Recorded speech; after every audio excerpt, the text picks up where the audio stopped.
I must say before I begin in my introduction here that it's 2020 and black people still think they're ETs. They've done a number on our people. And I just got the undo the mind programming. Hold on a minute. They've done, why do they want to convince us that we're aliens? And that's what I'm going to be sharing with us today. There's an agenda going on. Let me go ahead and cut the camera on and begin. I want to thank everybody once again for tuning into the show. Hit the like and share button on your way in, please. Now, this is going to be like a live review, reaction, and a lecture all in once. You know, I'm going to be putting my rebuttal or responses in here. A lot of people that sent me this video, they said, brother, he was talking about you on there and he was going in on you. I'm trying to have positive energy with my brothers in the community, even if we disagree. I haven't watched this whole video, so I can't confirm whether or not Mr. Carson disrespected me or challenged me in a negative way. This will be my first time watching it, but I will fight smoke with smoke and fire with fire. I don't turn the other cheek, especially when you're challenging my information with this pseudoscience about black ETs. It's amazing to me also how many people are subscribing to that kind of dialogue in the year 2020. I'm going to go into this stuff today. I'll be going into this today, and I will be showing you the problems we're making in misinterpreting this information that was left to us by the ancestors. Now, I will be kind of talking a little bit about what I do know about Billy Carson as far as his agenda and affiliations. I'm going to try to be respectful as possible today because this is nothing personal. This is me trying to share information that I think you need to know to wake you up. Now, with that being said, I'm going to hit play on this video and I'm going to actually play it fast. We're not going to play normal speed. We're going to play 1.25. It's still listenable. You still can hear everything clearly, but it saves us some time. Also, let me say before I play the video and begin this video stream today, that this is only part one of my presentation and response to Billy Carson.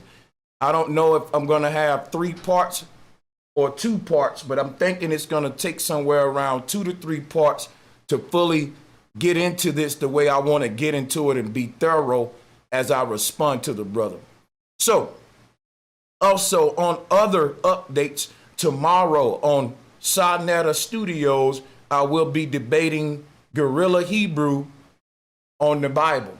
And we have 3 good arguments on the Bible. I was supposed to debate Captain Tazariak. That didn't turn out right.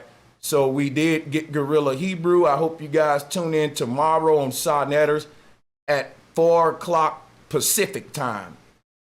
With all that being said, let me also say before I hit play, the last thing, I'm not looking at the chat room, so I want my moderators to really be on their jobs with the trolls and the negative energy. We don't need it. Okay? Now, I'm not looking at the chat room, but I'll be peeking at it here and there throughout the show. Moderators, be on point. Moderators, do me a favor. Please encourage people throughout the show to like and share the video. All right, let's play the video and let's start this thing.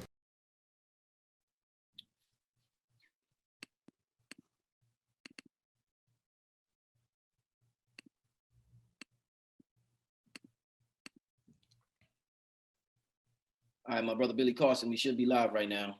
Okay. We should be live. Shout out to everybody in the chat. Let me see. Who's in the chat right now, family? Let me make sure you're there. Okay. Chakra King, what's good, my brother? Chakra King, what's good, my brother? Brandy D. All right, shout out to everybody in the chat room. We feeling it fast. Y'all want to hear some alien talk tonight, huh? Y'all want to hear some extraterrestrial talk?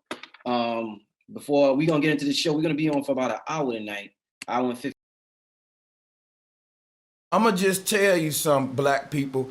Aliens have been our problem ever since slavery, black people. We like alien talk. We like things that come out of the sky to save us. Jesus was an alien, you know that? He wasn't indigenous to earth. He come from some heavenly realm out there beyond the stars. Remember, Jesus was an alien. He came to earth with technology, performing miracles. If an alien come to the earth right now, they're gonna have technology that we're gonna view as miraculous. Pretty sure they'll be smarter than us, can heal the people with the snap of a finger or whatever. However, our ancestors didn't subscribe to the heliocentric universe. With the heliocentric universe comes the possibility of other extraterrestrial life form. The term extraterrestrial is being misinterpreted today because we're not exploring ancient cosmology. So today I'm going to be using sacred geometry to show you the truth, at least how the ancients conceived the cosmos.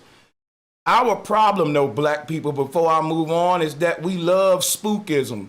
We love alien talk, things coming out the sky to save us, you know, something that came out the sky that can do something you can't do, you know, like Jesus did or like E.T. did. And we got to get out of that because it's to our own detriment. 15 minutes. So I don't want to waste too much time, family. Let me give a shout out to some of these businesses real quick. Today's show is brought to you by, family, I'm going to kind of fast forward it a little bit. the I Magi Nation workshop. This is the workshop me and the brother Billy Carson has been planning for months. It went from being a physical place in Brooklyn, New York, and because of the social distancing, we had to make it a virtual webinar.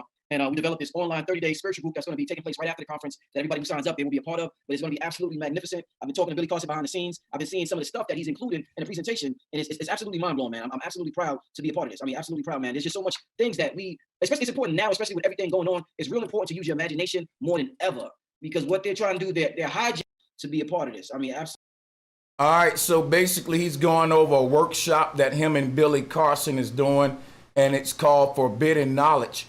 Me personally, I'm not doing this to be disrespectful. I'm just letting you know nothing about the knowledge that Billy Carson is giving you is forbidden. In fact, he's regurgitating you a lot of knowledge that our oppressor tried to give us during the 1930s, during what was called the Dakar-Djibouti missions. These are the group of Western anthropologists that went to Mali to speak with the Dogon. And when they got over there, the Dogon basically taught them about free energy and flat earth. I'll be getting into that later. You can only have perpetual energy, and that's what the earth creates. She's a perpetual motion energy generator. Okay, and we'll get into that in a minute. This was the symbol for the Dakar-Djibouti missions. And remember, this took place in the 30s. And what else was going on in the 30s, I'm going to put this up real quick. And by the way, guys, I'm going to ask you to bear with me because I'm doing this live on the spot. And there's going to be kind of delays as I pull up my information and try to access certain files. So what else was going on? Excuse me. What else was going on in the 1930s? It was rising. And the symbol that he used was none other than the swastika, which is a representation of the cosmic wheel. Now, a lot of people don't know that about the swastika. They've taught us to hate the swastika when it was one of the most oldest symbols on earth, and the word Nazi is equivalent to the word Nagi and Naga, which is important because he's talking about black extraterrestrials. And today I'm going to be teaching you about the Anunnaki. The Anunnaki come from two words, Anu, which is a god, and Naki, which was the mythological creation or expansion of that god. So the biblical god name was El. The expansion of El was the Elohim, or what we call the elements. It's called the elements because this biblical creator expanded his mental or his mind. The God of the Bible name is El. We're going to talk about him later. And his mentality is what laid the foundation or four elements. Remember, guys, the root word of four and foundation is the same, F-O-U. This is the fountain of wisdom that I'm giving you. Remember, keep that F-O-U root in mind. F-O-U, dealing with the one that founded the universe, the foundations of it, is not dealing with four corners as is a house. It's dealing with the concept of four cornerstones. So these would be the four foundational building blocks of all physical material: earth, water, wind, and fire. And we call those the elements, which is the expansions of the mind of El. The El meant the mentality of El being manifested in a physical form. And these four elements are the basic building blocks of all physical material. So you can go outside and you can build a car out of metal, but you can't go outside and build water or build fire, because this was some of the original creations, foundational creations that allow us to build on top of those. So man used the elements to build things, but man cannot reinvent the wheel, so to speak. He can't go and create water himself. He can generate water that's already there from the elements or the mind of God, right? Now, what we got to realize is the four cornerstones of creation can be seen here in the swastika. And this is why all of these images show you what's called the four primordial rivers of the earth, or the four cardinal directions. There's something called the aurora borealis, and we see in the sky this big light show at what we call the northern lights. And this image, what we call the swastika, shows how the northern lights flow into the North Pole. So let me show you a little bit of what I'm talking about. We'll continue the video. I know I'm pausing it too soon, but I said I wanted to be thorough. And if something dropped in my mind while he's talking, I'm gonna be thorough with it. What I'm teaching you is for free. I don't put it in book form. I don't try to sell it to you. This is research that I come up with on my own, studying ancient cosmology, and I find that that's our problem. We want to reconnect with the ancients without reconnecting with their cosmology. You want to reconnect with an ancient people using modern cosmology. That's a no-no. You can only reconnect with agencies, space programs, and modern Western anthropologists, which, by the way, we're going to talk about some of those anthropologists, one being the name Marcel Griot. Marcel Griot was a white Western anthropologist that went over to speak with the Dogon and reinterpret the teachings of the Dogon. The Dogon never taught anything about us being from extraterrestrials. The Dogon taught that humanity come from the Pygmy, and the Pygmy taught that, well, they come from the North Pole, and this is why they was called a dwarf, the dwarfs in mythology, or the Santa's elves or whatever. Now, why do we think we're extraterrestrials today, black people?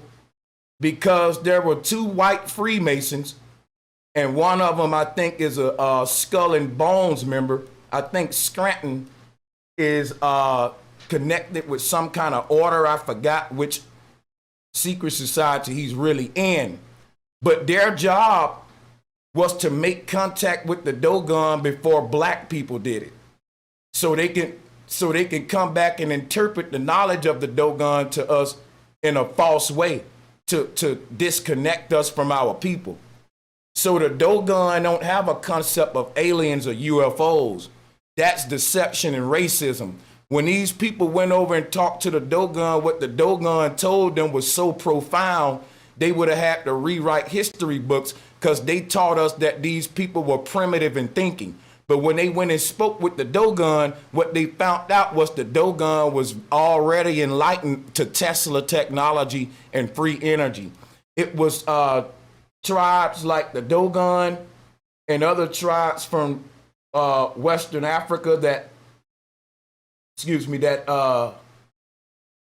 Hold on. Let me find something. Okay, let me show you this. Oh, actually, I already have it up. I'm sorry about that, guys. Sorry about that. I want to show you something about free energy before I go any further.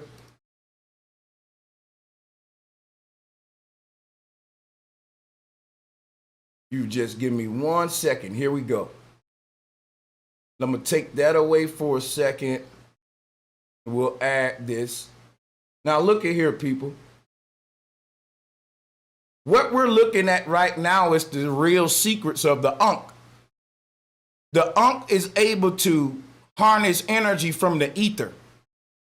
The true applications of the Ankh was to generate energy. It was an electric oscillator. People think the Ankh is just, we call it the symbol of life, but we don't understand how it gives life. It gives life because life is synonymous with energy. And so the Ankh generates energy. But how is it able to do it? Tesla was a shaman. And Tesla actually reduplicated the ancient science behind how the Ankh would have been used. As you can see here, Nikola Tesla's electric oscillator shows us that the Ankh is not pseudoscience. It's literally science and technology that empowered our oppressor, and they took the knowledge away from us on how to empower ourselves. Now, when I'm talking about empowering yourself, I'm talking about literally generating your own energy, because the people who control nations have an energy grid that foundates all world governments. In other words, you can't have a country or a nation without building an energy grid. People are going to need power. And the thing about it is our ancestors weren't primitive and living in the dark, and they had the power that we need to be able to live comfortably on the earth. They were able to generate that with some of the technology that we see here on the screen. The problem is the people who are monopolizing that ancient tech don't want us to know about it. So when we start talking about the ancients, you know what we get? Let me show you what we get. When we start talking about the ancients, this is what we get. We get alien talk. And it's basically them trying to alienate us on who we really are. Our ancestors weren't aliens from space. Our ancestors didn't even have a word in their vocabulary called space the way we use it, dealing with the universe. The ancestors had a concept of something called the ether, that they called the different layers of darkness. Each layer of darkness represent a veil or an ethereal barrier. So I'll do this real quick and we'll move on with the video. It's important that I teach you this before we move on. Give me a minute to load up my slides here for this next portion and we'll move on. My computer gets slow when I do too much. Okay, there we go. What I'm going to show you now is a collage of the ethers, or the ethers, E-T-E-R-S. If you put an N in front of the word ethers, you will get the word netters. The ethers were called the netters to the Egyptians because each ether resembles a net, y'all. The word net is also the word nut. Oh yes, the reason I'm able to connect these dots, because the ancestors were flat earthers. What they did to black people was make you laugh at flat earth so that you won't research it. But the moment you begin to research the ancient conception of the cosmos and get into ancient cosmology, you can reconnect with ancient people. Because every part of our ancestors' livelihood, spiritual life, and everything, their cultural life, was directly connected to their cosmology. This is why we say, as above, so below. So our ancestors were very, very oriented around their cosmology. And to connect with our ancient ancestors, you have to get into ancient cosmology. How can you understand ancient people using modern cosmology? You will not find a globe nowhere in the ancient world. The first time that the solar system and a globe appeared on the scene was in Sumeria, which is why I'm going to go ahead and hit the play on the video so you can see how I'm not calling these guys an agent, but what I'm going to say is they're serving the Freemasonic agenda to hide free energy and disconnect us from our ancestors. He's going to pan your consciousness to Sumeria. He has an Ankh and an Eye of Ra on the screen, but that don't have nothing to do with Sumer. That's Egypt. What's the connection between Kemet and Sumeria? It's the fact that world control started in Kemet. Government started in Kemet. And in order to govern the people's mind, you had to disconnect them from the truth. The truth will set us free. In order to enslave a people, the first thing you do is take the truth. They can't be free without it. So the thing about it is this right here.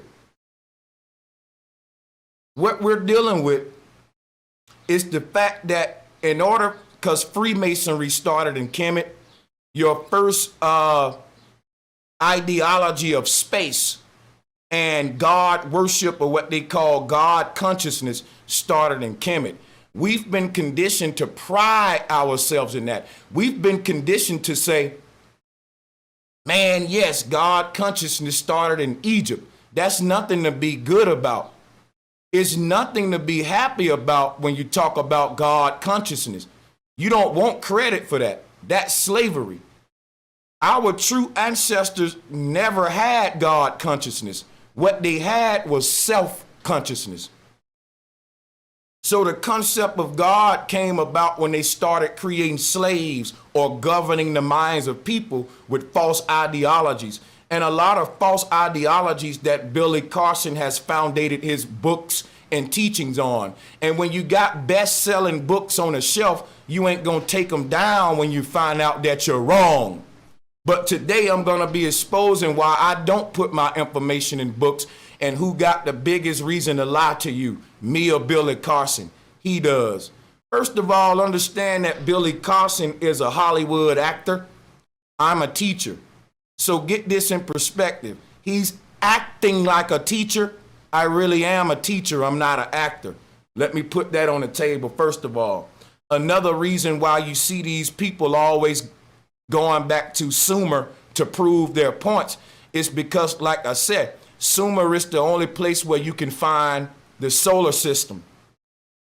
The Sumerians start to get rid of the ancient flat earth conceptions of the cosmos and monopolize the secrets of free energy. So what are you saying, Brother Sanchez? How does it all, how does flat earth tie into free energy? And how do they hide free energy by hiding the cosmology? Before we go any further, let me show you why right now. Before we go any further. And I want to thank everybody for your patience as I access my slides here. Take a look at this collage. What you have is ancient cosmology next to energy generators. So what you see in the middle at the top is red and blue, look like a Pepsi logo. It's actually an electromagnetic energy field. I got news for you. Earth is a huge electromagnetic energy generator. Where do you get the energy from that powers your body? You pull it from the earth. Wireless technology isn't nothing man-made. It's something the earth made and that man reverse engineered. There's no cords plugging you into the earth. It's wireless technology. We're talking about vibration now. And that's what we're dealing with when we're dealing with toric energy or a torus field. And the word Taurus became the word tortoise to the Native Americans who actually personified the earth. And it's ethereal barriers as turtles upon turtles, or turtle, which represent the Taurus. So if you look at the shape of the earth, it does indeed shape like a turtle. So our ancestors used that sacred geometry to teach children. I can show you another version here so you can see what I mean. Before we go deep into the video, we really need to understand this. So in the top left corner is Native American artwork called Turtles Upon Turtles. In that artwork, what the Native Americans were doing, the turtles are the Taurus fields. Tortoise is Taurus. In other words, here's an ancient Polynesian cosmos. This is dealing with flat earth, guys. In order to tap into the ancient mystery of life, you got to be willing to be laughed at and be joked on being a flat earther. I'm willing to do that. And that's why I can tell the truth and it resonate with you the way it's resonating. Now, I'm teaching you this stuff because before we get into the video, you need to have a foundation, a basic foundation of what we teach over here in the flat earth community. So here in this Polynesian cosmos is a bunch of flat plains. The word planet comes from the word plane and net. Each plane has a net over it, and a plane net is a netted plane. You're walking on a horizon line, which is horizontal, but the atmosphere is indeed a globe. So the ground we walk on is a horizon or a horizontal line. If it ever bends, it'll become a curvise, it don't bend. It stays flat. We're on an extended plane. And what creates the atmosphere above us is just like what you see in this Polynesian cosmos.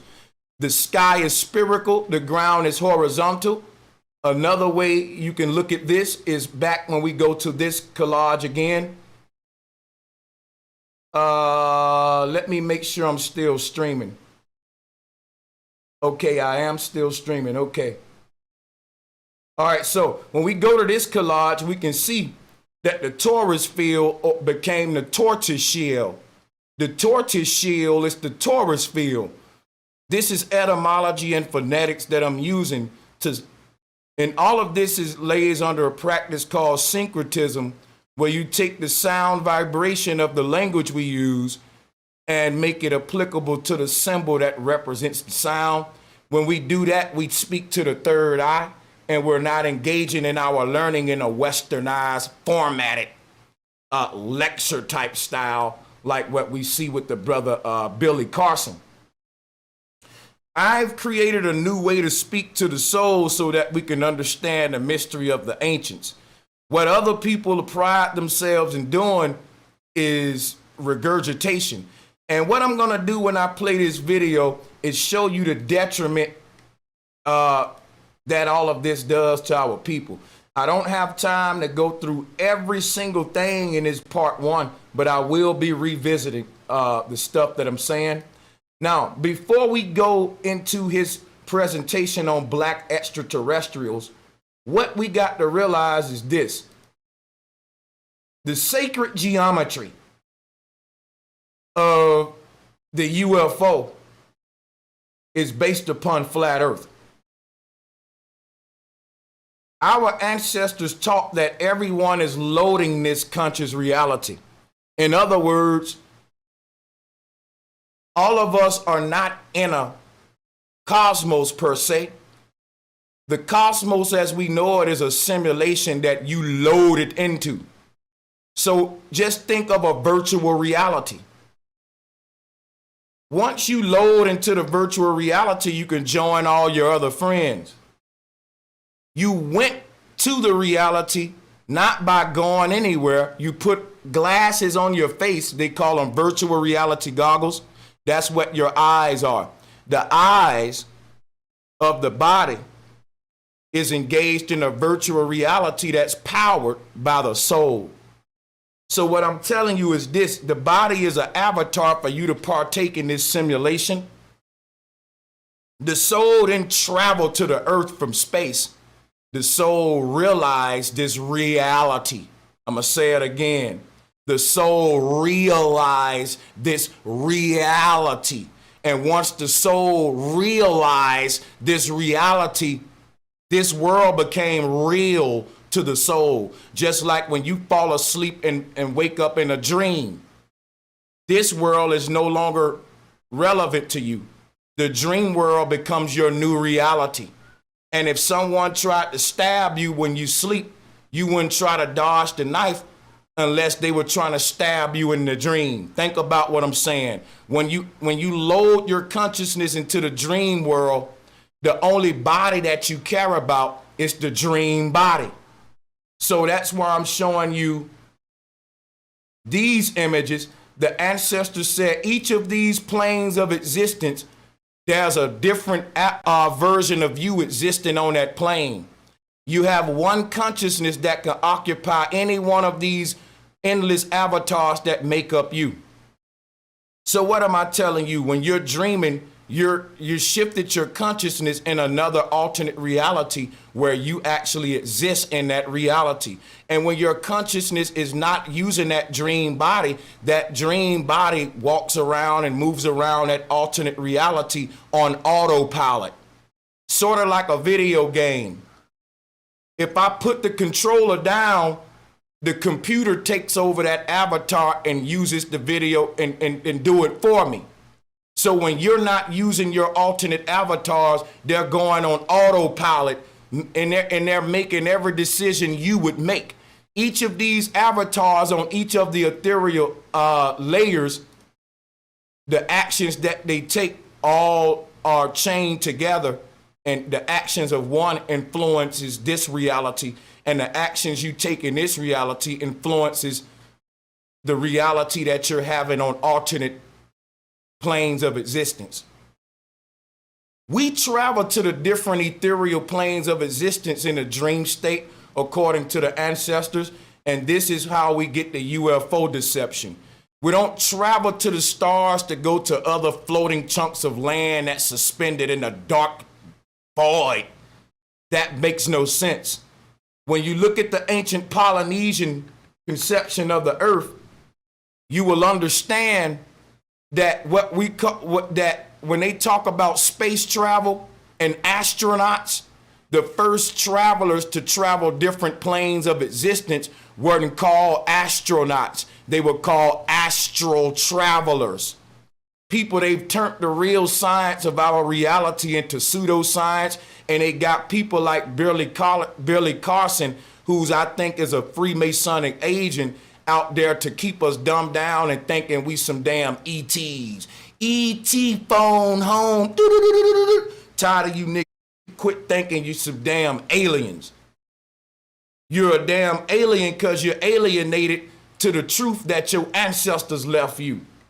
Now listen, before we move any further, I got to finish up my little intro here so you can see where I stand before we even get into this video.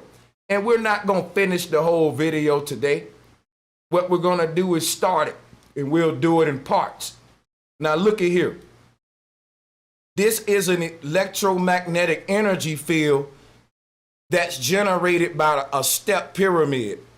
Now, in Egypt, they tell you the step pyramids are primitive pyramids, and that we created the step pyramids before we made the pyramids with the smooth sides because we didn't have all the knowledge yet. Well, I got news for you people.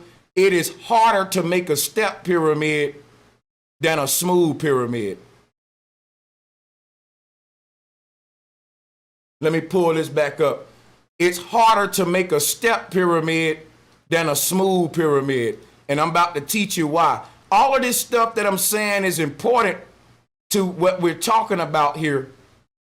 Now let me show you something. And I didn't think my intro would be this long, but it's fine. It's best that we be clear.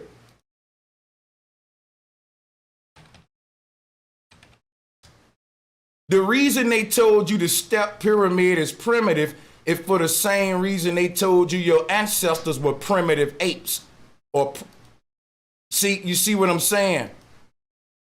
When you look at the timeline of evolution, let me pull it out real quick because that's important. It's important to pull that out. Look at here. When you look at Darwin's evolutionary timeline, where civilization began, in other words, they're telling you the creation started off primitive. It wasn't in its perfect state like what we see it outside. That means the creator built the house without a blueprint, y'all. That's blasphemy. No one starts building the house without a plan, because if you do, you'll have to correct yourself as you go. You draw the plan out first. The creator is smart. You don't think the creator could build the creation in a perfected state, like how man build a building and when it's done, it's perfect? He don't build it and it's fucked up, then he got to go back and keep evolving the construction. Evolution is a lie, people, because a creation that have to evolve before it get to perfection is telling you that the creator that created it was a dumbass. If everything started dumb or primitive and it had to evolve to be great, they're telling you the creation started getting smart until man started terraforming the earth. Now, when man started terraforming the earth, he thought he was smart. Look at today's world. You got smartphones, smart this, smart that, smart vaccinations, smart TVs, smart cars, and now they're trying to make smart humans, which is putting the technology in you. And the reason we're able to let them do that is because when man convince you nature is dumb, you will allow him to terraform the earth with his quote unquote smart technology, which is really dumb technology that's creating massive genocide and disease because our bodies can't live in a synthetic version of our reality. They're designed to go with the natural order. So with all this being said, people, stuff like what I'm saying now, you will never hear from Billy Carson. Billy Carson selling books, indoctrinating our people with alien talk, ET talk. You got to ask yourself a question. Who has a bigger agenda, me or him? I'm not making money from a book. Of course, my teachings threaten his income, but my teachings free the minds of my people. It stops alienating us to who we are. See, if you look at this timeline, they're telling you we were 8 people who evolved to be Egyptians, but by the time we got smart enough to build pyramids and societies, they're telling you we still didn't exist as black people. This is what they're telling you. The same Billy Carson telling you. This dude here is an agent, a Freemasonic agent, and guess what him and Billy Carson have in common? They're not scientists, they're actors.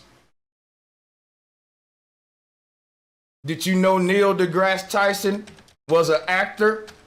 Why do you have all of these actors trying to act like they're scientists or teachers? These guys are actors acting like they're teachers. Bill, not a science guy. He's not a real scientist. He's selling you a heliocentric religion. He's acting like a scientist. There's a difference between an actor and me, which I'm a real syncretist, symbologist, and a published poet, by the way. So I do have books written. I just don't think you should get kudos for writing a book. Superhead wrote a book. Remember that. Superhead wrote a book. And it was the bestseller too, Billy Carson. Let me get back to the knowledge. I done gave you more knowledge in 43 minutes already that you will ever get in any one of Billy Carson's book or presentations. Only thing he gonna give you is the same you can go watch on the History Channel. Ancient aliens, Anunnaki. Everybody regurgitating the same like they reinventing the wheel. But today I'm gonna show you where it all stemmed from. It stemmed from the Djibouti missions. All of the alien talk and the black extraterrestrial talk, it comes from 2 dudes. And I'm gonna pull it up right now. I'm gonna let me skip around. I got a lot of stuff up here. Here, Laird Scranton and Robert Temple. And if you look at Robert Temple, he was awarded the blue ribbon for his anthropology research.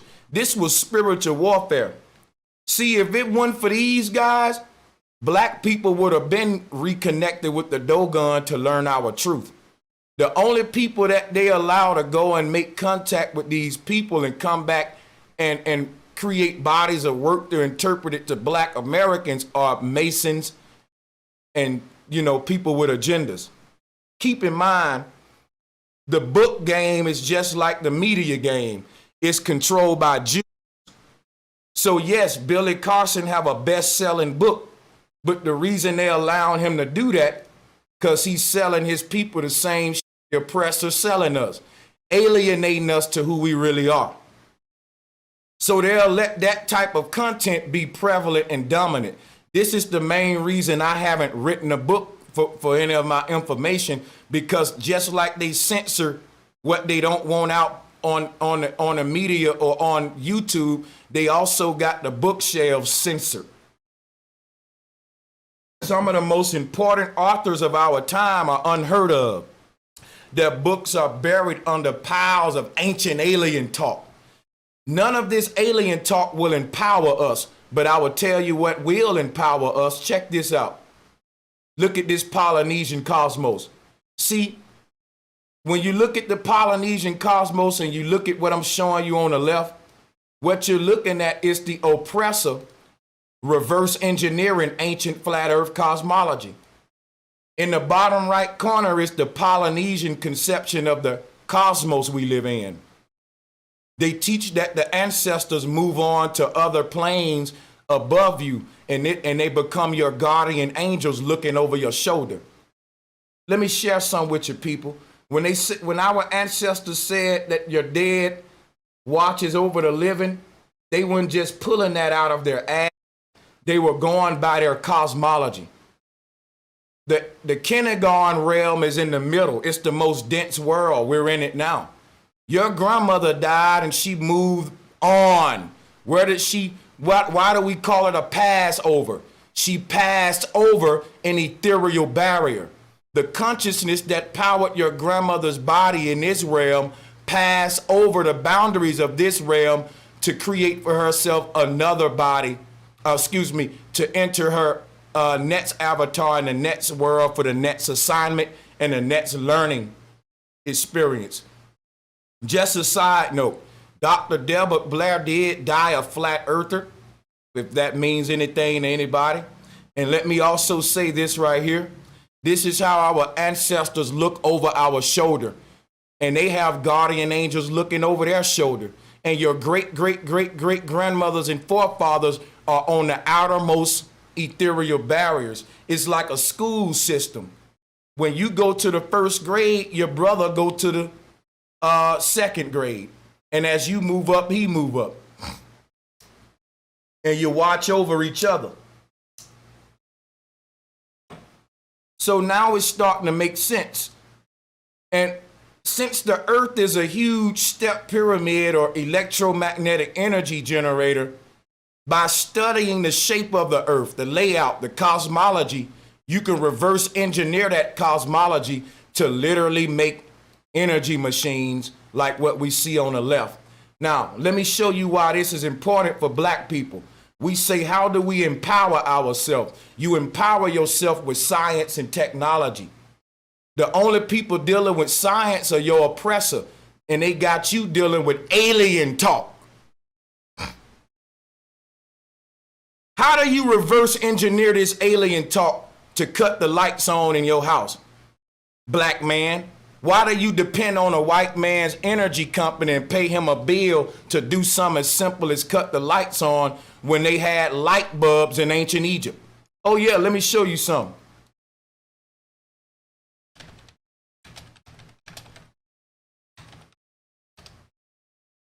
Black people love Egypt, but we pay an energy bill and we don't want to learn the science about Egypt. We want to learn alien talk. You see this? This is that's what's called it's a plasma tube, but there's a name for it. Without that, we would have never invented the light bulb. I'll show you what I'm talking about. I'm about to blow y'all away. And guess what? What I'm giving you, Billy Carson can never get this deep, y'all. He only gonna give you space talk, Anunnaki talk. Hold on right now. Oh, it's called a Crookes tube. Crookes tube. They named it out the white dude named William Crook. But William Crook reverse engineered this plasma lamp from our ancestors. Look at this, y'all. You ain't gonna get this nowhere else. Let me show you how deep it is. Because people talk about Egypt, and the only thing they talk about is aliens and Anunnaki. It hurts me, y'all, that we full of pseudoscience. We talk about motherfucking pseudoscience and aliens, while when other people look at Egypt, they understand the science and technology that our ancestors were leaving. This is science. This ain't no alien talk.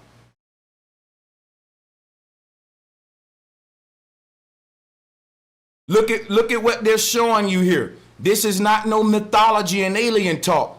This is science, people. That's a doggone plasma tube that they're holding right here on the walls of Kemet.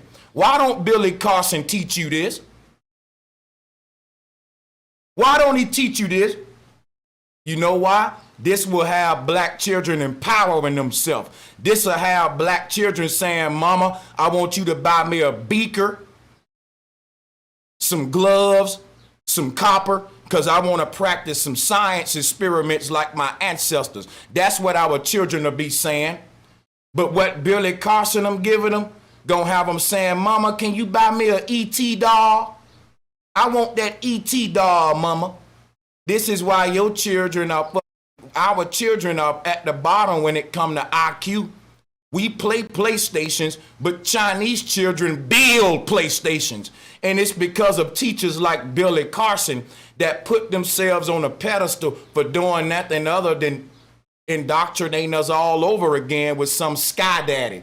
Because whether it's Jesus coming out the sky or some Anunnaki coming out the sky, the only thing that's going to be your savior is when you start using critical thinking and creating the science that can free your people. The oppressor cannot rule over us without his great scientific breakthroughs and how he ruled the world via science. We don't have real science as black people. For years, we've been regurgitating ancient alien talk, Sirius star system, and all kind of bull crap that was given to us by Freemasons and Western anthropologists. They told you the earth was a primitive creation created by a dumb creator. And because you believe that, you now rely on man to fix the ignorance of the Most High. What blasphemy! What blasphemy! So listen, when humanity finally became civilized 7,000 years ago, according to Darwin, they don't even give you the credit for civilizing it. They give it to aliens. So let me get this straight. They want to know who built the pyramids, the same people who invented the Crookes tube. The pyramids weren't for decoration, people. The pyramids were the first form of energy plants on Earth. The sacred geometry of a step pyramid connects that to the ether. Inside of the step pyramid are different chambers and technology to actually absorb energy right out of the atmosphere, and people can actually use it to power their house. Today, when we talk about the step pyramids, for some reason, people tell us that the step pyramids are the most primitive ones, and we didn't really have a lot of knowledge yet. When we created the step pyramids, we were the smartest that we ever was. When they stole the knowledge, that's when they start desecrating the truth of what the step pyramid represent. People, I'm going to say this again. Let me pull this up real quick. Because I want you to see what I mean as I say it.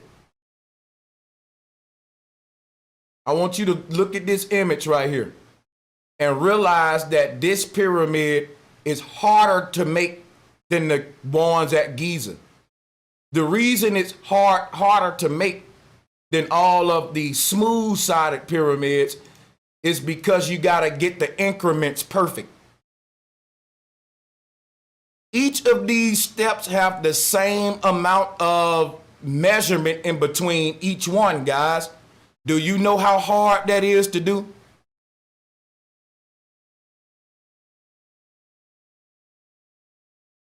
People, it's easy for me to drop a pile of sugar on the floor and create a smooth-sided pyramid, or take a bunch of clay and mold it into a triangle smoothly. What's hard to do is to make it in increments, steps that get smaller as you go up to the top one. Now this layer here is the circumference is smaller, but the thickness remains uniform on every ethereal layer. And what we're looking at here is ancient cosmology right in our faces. Why isn't Billy Carson dealing with this? Because he's an actor. And in Hollywood, they serve a Freemasonic agenda. See, in Hollywood, they're working with the same people that gave you this damn ancient alien concept. I hate to do this, and I'm doing it respectful, but when Billy Carson called me out and went to talking, we can do it. And I got time. I'm going to show the people who you are, Billy. You that's trying to get us to think that we're E.T. phone home. I ain't no goddamn alien. Now, let me show y'all something real quick.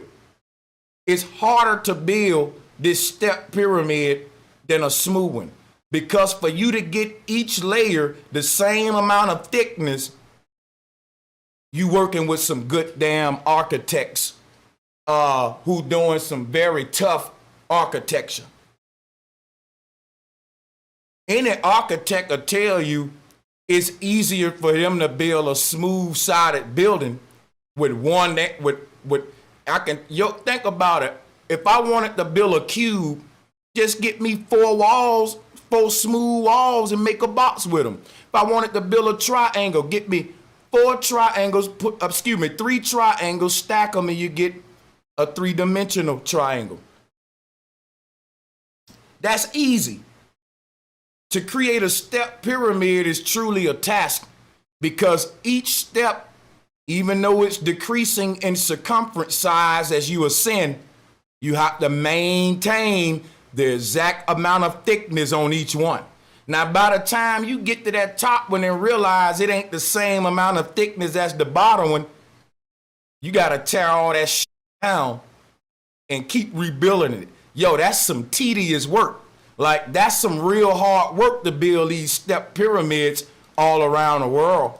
Now, the step pyramids are far older than any of the smooth pyramids, and all around the world, you find step pyramids on every continent. In South America, in Cambodia, and that became the Tower of Babel in the Bible. And they told you in the Bible that that biblical God knocked the towers down to divide the people up. See, there was a time on this earth where every single culture realized the universal language of the cosmos. We understood the step pyramid represent the gradual progression by which we go through the steps of reality. This life is just one step. Step by step, we climb the stairway to heaven in the footprints of our forefathers. That knowledge was hidden behind alien talk, space talk. And I'm going to be exposing Billy Carson's agenda at some point in this stream. This is part one. We're going to have to break it up in parts. All around the world, we see step pyramids, even in Cambodia. And I need to be hitting play on a video, but I do want to get my intro out the way to let you know Billy Carson giving you pseudoscience, and I'm giving you science that can really free our people by giving us the science to compete with our oppressor. People, you may laugh at this flat earth model right here, but remember, this was your ancestors' truth. Why would you laugh at your ancestors? All around the world, our ancestors, when you ask them how the cosmos looked, this was their conception. Right here. They taught that the earth was a huge energy generator, and that's how everything on the earth is empowered. Now, if you think of the earth as a huge energy generator, it explains why they wanted to hide flat earth knowledge, because flat earth is actually a patent on how to literally empower yourself, people. Look at here. Flat earth is what we see on the right here.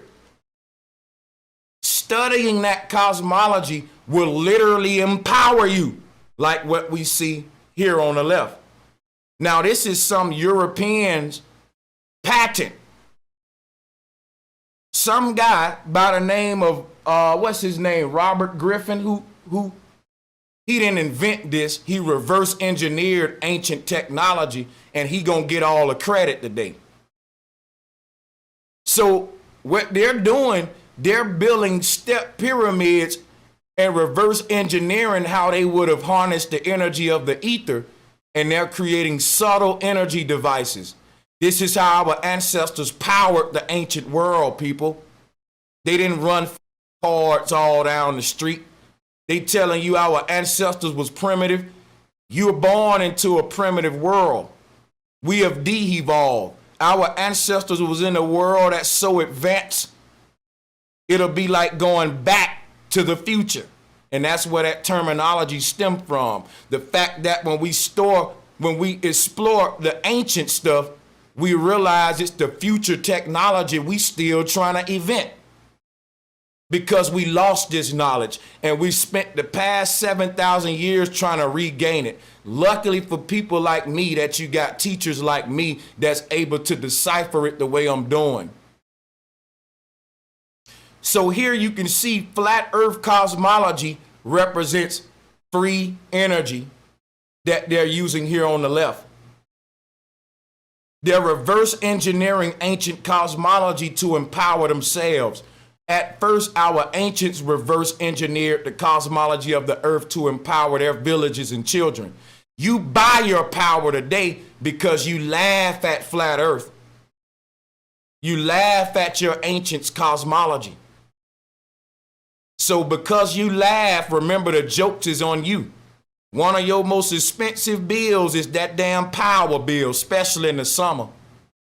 What are we praying for in church? Power. We praying for Christ to give us power. But guess what we're not being taught? That Christ, right? Let me show you. Where is it? Christ represents free energy or power. Christ represents the cosmic wheel. As long as that cosmic wheel is turning, we can harness energy from the ether. Christ on the cross in between the two thieves is the great mother goddess Amma in between the sun and moon. We'll be talking about that more in a minute, but I want to crawl before we walk.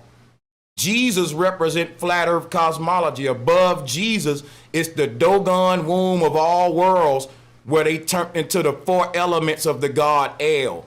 Remember that we were taught that the cosmos was born and not created. That's why the knowledge I'm giving you refers to the great mother goddess and the conception of the universe. What they're giving you with space programming and Billy Carson with all the alien talk is Big Bangism and a created universe. How can you create something from nothing? You can conceive of something from nothing. This is why they say the universe was born, which means that the true creator is a feminine entity. And when you look at all the ancient people who were flat earthers, they didn't have a god, they worshiped the goddess, because they taught that our cosmos was born.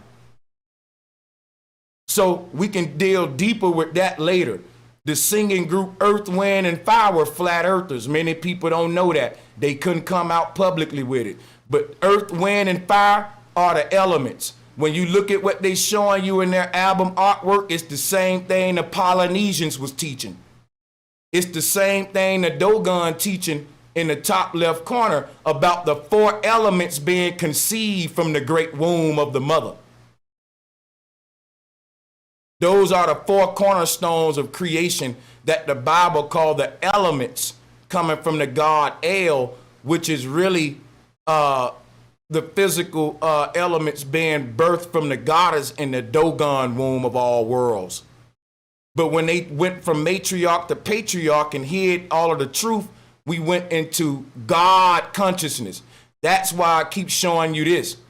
Those pyramids represent God consciousness. Everything previous to that represents flat earth, subtle energy, free energy, and mother goddess worship. So the pyramids represent the new world order, the new world, when we abandon the teachings and science of the old world. And the price we pay is now we're slaves. You know everything about aliens, but you don't know how to cut your damn lights on. Who did that to you, black man? When you got to rely on your oppressor to give you heat, running water, and lights, your very survival is dependent on your oppressor. But why can't you empower yourself? Because you too busy learning about aliens and ET talk than this deep shit that what I'm dropping right now. While Billy Carson them talking about aliens and goddamn ET, this dude, Robert Griffin, reverse engineering flat earth motherfucking knowledge to create energy devices. Right now they doing it. Laugh at you want all, you can laugh at me all you want, but the joke's on you. Disprove that the joke's on us. You know all about aliens and Syrians and other worlds, but you don't know how to cut a light on. Without the government, your family will be in the dark with no running water and heat. And all you'll be doing is teaching about aliens while we cold as hell. Yeah, the Anunnaki, you know, they was the rulers of the earth. Come closer, man. It's cold out here. Yeah, so the Anunnaki, you know, them was our, shut your ass up. The kind of knowledge that will not motherfucking aid us in surviving here on earth. It'll make you feel good, Anunnaki. That's dumb pseudoscience.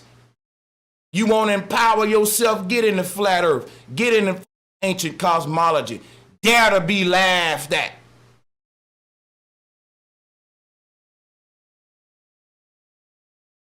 Look at here, Billy Carson. You ain't telling our people how this flat earth cosmology on top of my head is empowering our enemy.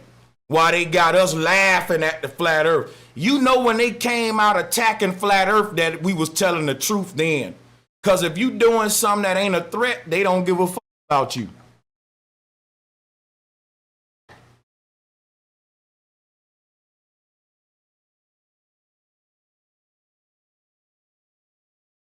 So I'm gonna move on. Again, all this alien talk is the reason we don't know that our ancestors was dealing with technology, folks.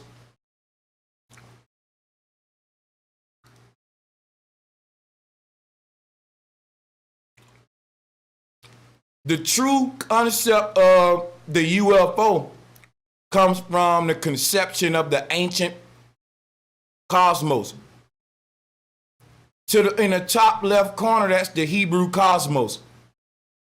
The reason I use the Hebrew cosmos for this is because the name of Billy Carson's video is called Space Hebrews. And I find that very crazy because he's dealing with the Hebrews, but he's dealing with modern cosmology. People go research Hebrew cosmology.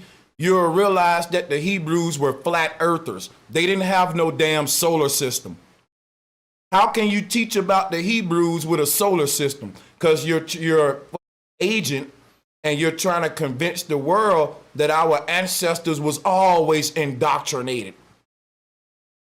You're trying to make indoctrination now norm as truth.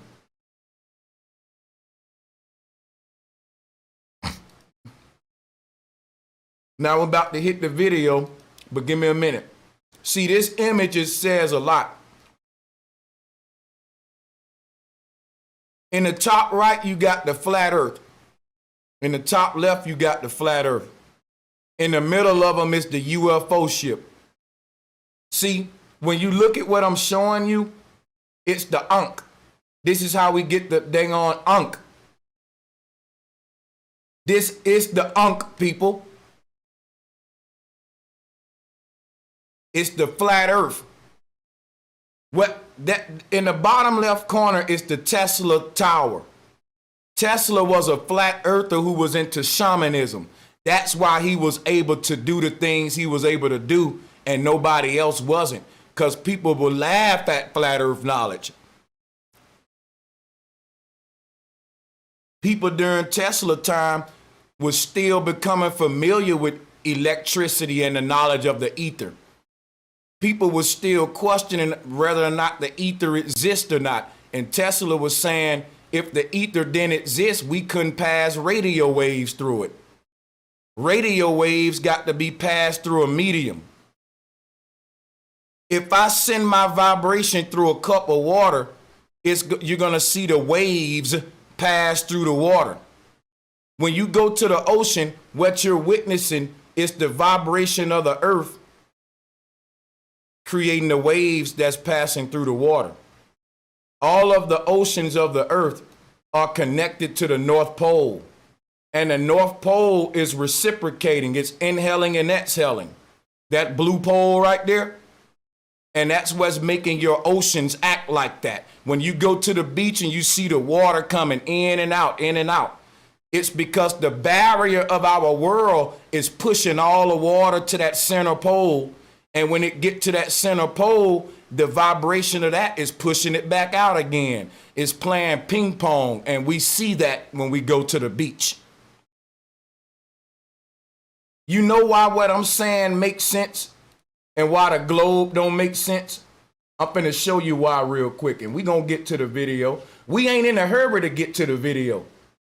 I'm already rebuttaling him now. Just pay attention.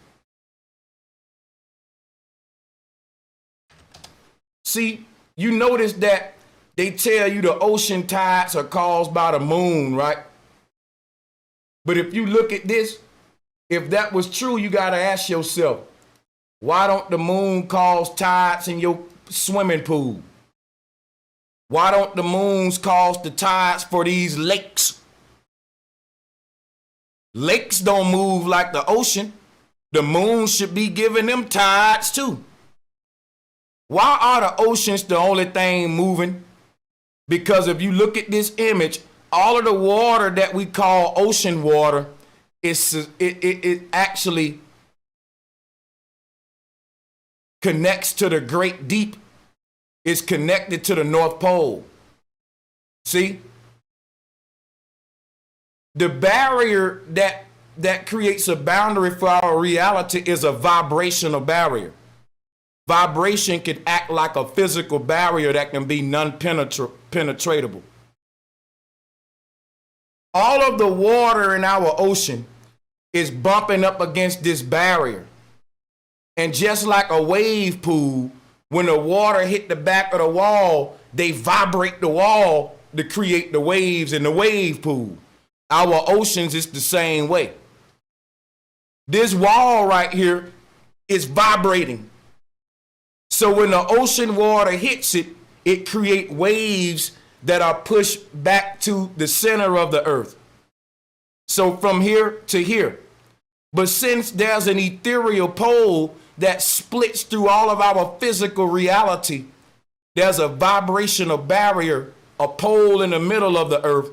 When the outer wall pushes the ocean water to that middle pole, the ancestors said, which is vibrating the same way, it pushes it back out again, creating waves. Now, when we go to the ocean, what we see? We see the ocean water getting pushed in and out, in and out. You see the water at the ocean doing exactly what the ancients said. These two barriers are playing ping pong with that ocean water. So when you go to the ocean, you see the water getting pushed in, pushed out, pushed in, pushed out, just like we see at the ocean. But why don't this happen for swimming pools and lakes? Because if you look at what we call the earth is a huge rock. There are not 7 continents. There's one motherfucking chunk of rock. If you take all the ocean water away, you can walk from continent to continent because the ocean's got a seabed. In other words, these continents are not floating islands. They're one big ass rock that's mounted to the foundations of the earth, and it don't move. This why your lakes and your swimming pools don't have tides and the ocean do. See, our lakes and our swimming pools are on top of this rock. And this is one big ass rock we live on. You call it different continents because water is covering it up. But if I take all this water out, it'll be one big continent. You see what I'm saying, people? This debunks Pangea, y'all. This debunks Big Bang and evolution. Check this out right, guys. This explains why your lakes and swimming pools don't have tides, because they're not affected by the ethereal barriers, but the ocean water is.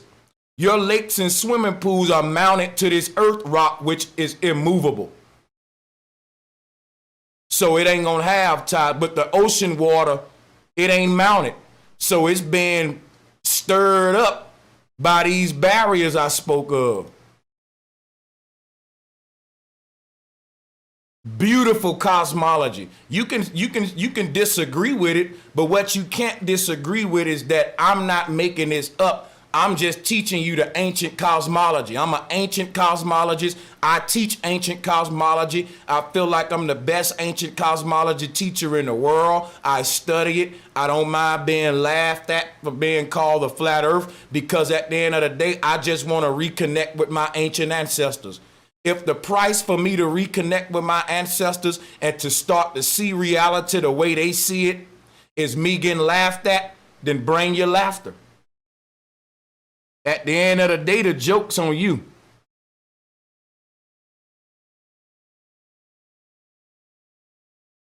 You walk outside and think that any given moment life can end because of people like Billy Carson.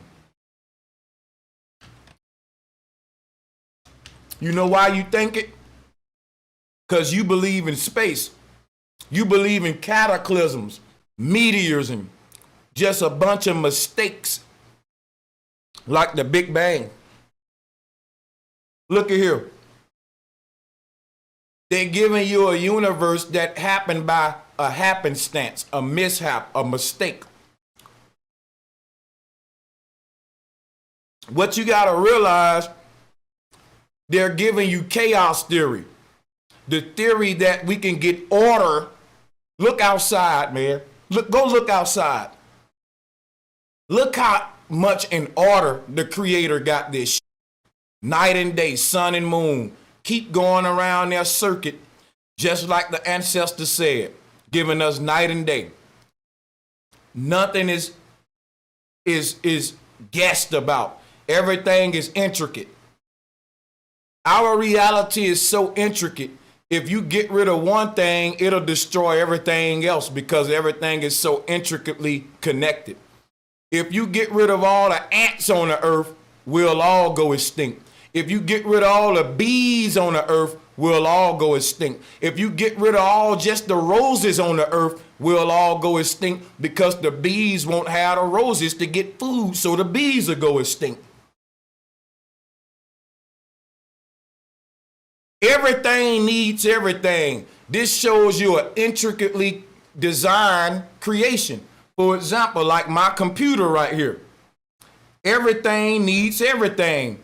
My mouse is relying on my keyboard for the words because it can't allow me to type. My keyboard is depending on my mouse to be able to click because it can't click. Every part of my modem is dependent on the other part, just like a car. And when you have something designed like that, it's not a random mistake or a mishap. That's a well thought out creation. But they want to convince you that it's a mishap like what we see on the screen. Chaos theory, that you can have a perfectly ordered creation that started from a chaotic cataclysm. Only a dummy would believe that. And I don't think Billy Carson a dummy. That's why I'm giving him more credit than just saying he's an agent.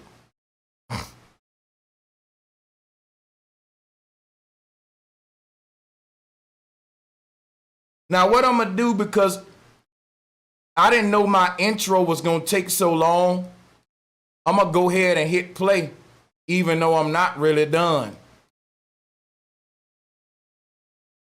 And I'm going to be stopping a lot, guys. I hope it don't annoy you, but I'm going to do a lot of stops and interjecting. Absolutely proud, man. There's just so much things that especially it's important now, especially with everything going on. It's real important to use your imagination more than ever, because imagination is overrated. In a time of war and you're on a battlefield, your imagination can get you killed. You know what won't though? Critical thinking. When a gazelle is being chased by a lion, the gazelle don't start engaging into imaginations. It starts critically thinking on what'll be the best way I can escape this thing. These people are trying to get you sleep. I'm sorry, I hate to do this to them, but he's priming you to be able to accept all the dumb shit that Billy Carson teaches, which is E.T. phone home. He's selling you the same shit that Hollywood was selling us when we was little. Why you think they got alien everything? People, anything the oppressor want to indoctrinate you with, he gonna put it in your face on everything. Watch this. Watch this. You got alien popsicles. Yeah, you got alien popsicles. Alien popsicles. You got alien cereal. Alien cereal. They just, anything they want to indoctrinate with you, you know, they sell the alien toys to your children. And what they're doing, people, they're basically making fun of your ancestors. This has nothing to do with aliens. It has everything to do with the fact that we're alienated to our ancestors' customs and traditions. Now, this was a custom called artificial cranial deformation. People still do this today. When you're a baby, they wrap your head up and squeeze the skull while it's soft and shape it into a cone. They made a movie making fun of us, y'all, because we're ignorant to our ancestors' knowledge. They make fun of us with it. You don't know the joke is on you. That's why I said, y'all can laugh at me, but the joke is on you. The joke is on you. This is a cultural tradition that was practiced in the pre-dynastic world, and it's called artificial cranial deformation. Guess what, yo? Billy Carson ain't gonna even mention them words. Billy Carson prided himself on writing books and making money. That don't make you smart.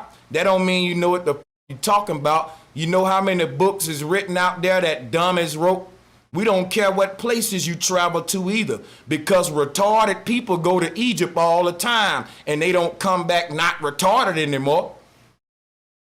If a dumbass take a trip to China, when he come back, he just gonna be a dumbass that went to China. Traveling has never been a cure for damn ignorance. Traveling has never been a cure for stupidity. Now, The fact that I'm calling Billy Carson ignorant because he never heard of ACD or artificial cranial deformation. This is a practice all around the world where they wrap up the baby's head and they actually shape it that way themselves. Let me show you another practice in other cultures. Hold on. Because it ain't just long heads. It's an Asian tribe in Asia that make long giraffe necks. Look at this lady neck. This is not no Photoshop. They stretch their neck from the time they're a child. Every couple of years, they add another ring onto it. And they build a tolerance to stretch it. So like after a few years, she'll take this off and add one with like 2 more rings up there to push it up some more. These people look like real life giraffes, man. So this is artificial ways to deform the body. They look at it like artwork though. Like how we make tattoos. Everybody got tattoos today. I know I got tattoos all on my body. Some people like the big old holes in their ears and earrings on their nose and lip. All of that is deforming the body artificially. This is another form of artificial deformation. When they put these rings around the neck, it stretches the neck artificially, meaning nature wouldn't have done that. But this is body art. This is just another form of body art. To them, it's beautiful to have a long neck in their culture. And in the pre-dynastic world, it was a beauty sign to have a long head. And why was it? And why did the Pharaoh, I'm getting ahead of myself, but I'm going to do it anyway. Basically, we're going to talk about the Pharaoh. Because people say that these pharaohs were aliens because of their headdress. But what they don't realize is ACD was going on when Kemet became a nation. ACD is the most oldest body art, artificial deformation on earth. ACD is older than tattoos damn near. We were stretching our bones before we even invented ink. Take a minute and think about that.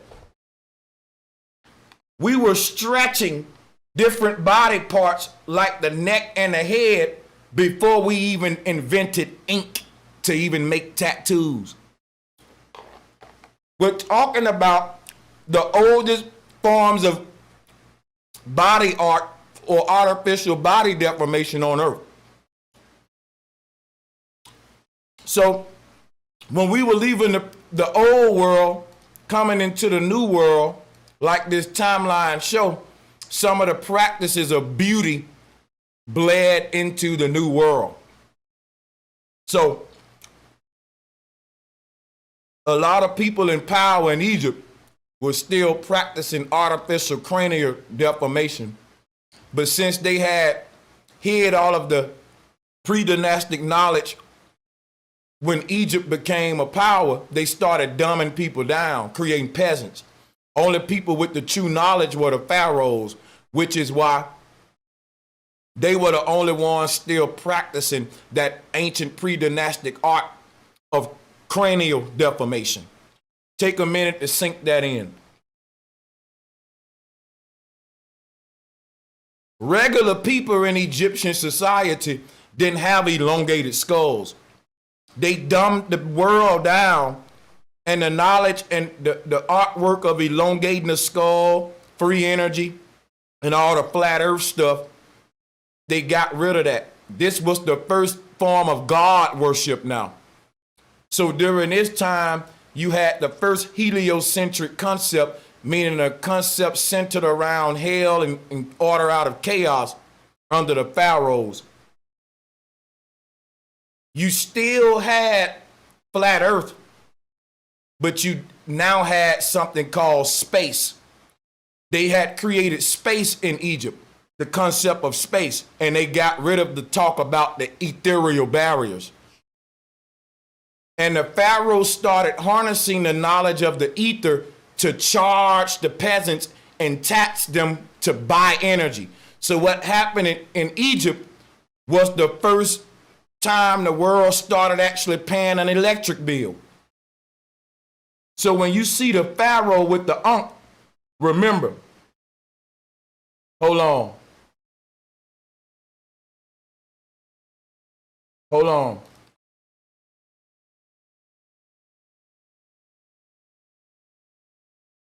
Hold up, people. So they joke on our ancestors' culture by giving us the alien talk. We're alienated to the nature of our ancestors, what they were like, how did they see the earth, what were their views on certain things. If you really wanted to connect with your ancient ancestors, why wouldn't you research ancient cosmology?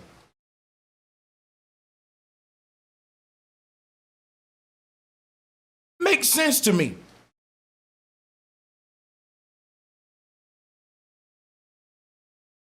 If I wanted to see how ancient people design their buildings, I wouldn't go look at the blueprints for the Sears Tower. If I wanted to see how ancient people design their buildings, I'm going to get into ancient architecture. If you want to see how the ancient people spoke about the cosmos, you get into ancient cosmology. And if you're not dealing with ancient cosmology, you ain't dealing with the ancient people. You're dealing with alien talk that come along with these doggone Western deceivers. I'll put them back up there for you before we play the video. There they go, some of them. And a bunch more here. See, if you look at the symbol for the Djibouti missions, all of these white boys went over there and corrupted the true teachings of the Dogon. They had an expedition funded by the government, and their job was to go make contact with the Dogon and come back and seed the alien theory to our people so that we can never reconnect with the true science of what our ancestors was teaching, which again right here is free energy. We can never empower ourselves long as we talking about aliens. And we've been talking about aliens for the past 100 years, ever since the 30s. You notice in the 30s, that's when they started talking about aliens, and the first alien contact happened over the radio. When Hitler rose to power, you notice right after the 30s, they created the space programs to get us looking up instead of what's in front of us. People, they got us very bamboozled. Now, if you look at the image, the logo for those Djibouti missions, that logo, you would give me a minute. Thank y'all for y'all patience. We're gonna spend some time on this. That's the Holy Grail that they got. That's the Holy Grail that they're using for the image of the Djibouti missions. Now that Grail, let me show you something. Actually, let me put this up here and say this. If you look at this, what you will see is that the earth is a huge energy machine. And if you want to learn how to generate energy, you can reverse engineer ancient cosmology to do so. All of this is patented information of flat earth and electromagnetic energy that can be literally applied to empower oneself. Now, what I just did, I'm showing you the Dogon mother goddess balancing the sun and moon around her waist. The Dogon Kananga is flat earth cosmology. It's the hourglass at the middle of the earth personified by a goddess. This is why we say the universe was born. The core of the earth shapes literally like an hourglass. The core of an apple shapes like an hourglass. We're dealing with sacred geometry. If you don't know about sacred geometry, you're in the wrong class. This is for advanced people only, not for who believe in ET. Y'all can go that away. Now listen what I'm telling you. The apple core is what keeps the apple in physical manifestation, because that goes back into the ground to make a whole nother tree. So it's a timeless part of the apple. If you try to eat that, it'll be the most bitter, nastiest taste. You'll spit it out. Nature don't want you to eat that because she eats that. She uses that to make more apples. That's why this part is nasty. Now, if you look at the apple core, it looks just like what the ancestors said the core of the earth looked like. That core is dealing with the word cord. It's a cord. It's a cord or a core. Why is it a cord? Let me show you why it's a cord.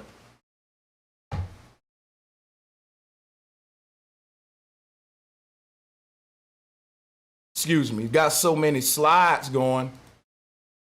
Ah, man, I hate when I do this. I'm looking for something here. Oh, okay, yeah. Now I want to show you why it's a cord.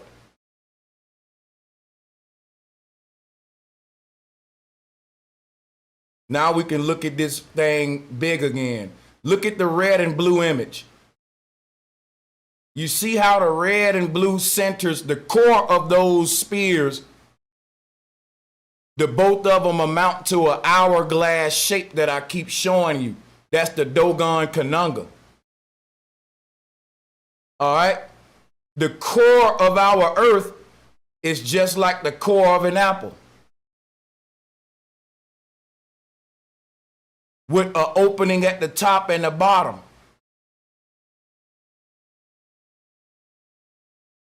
You see there?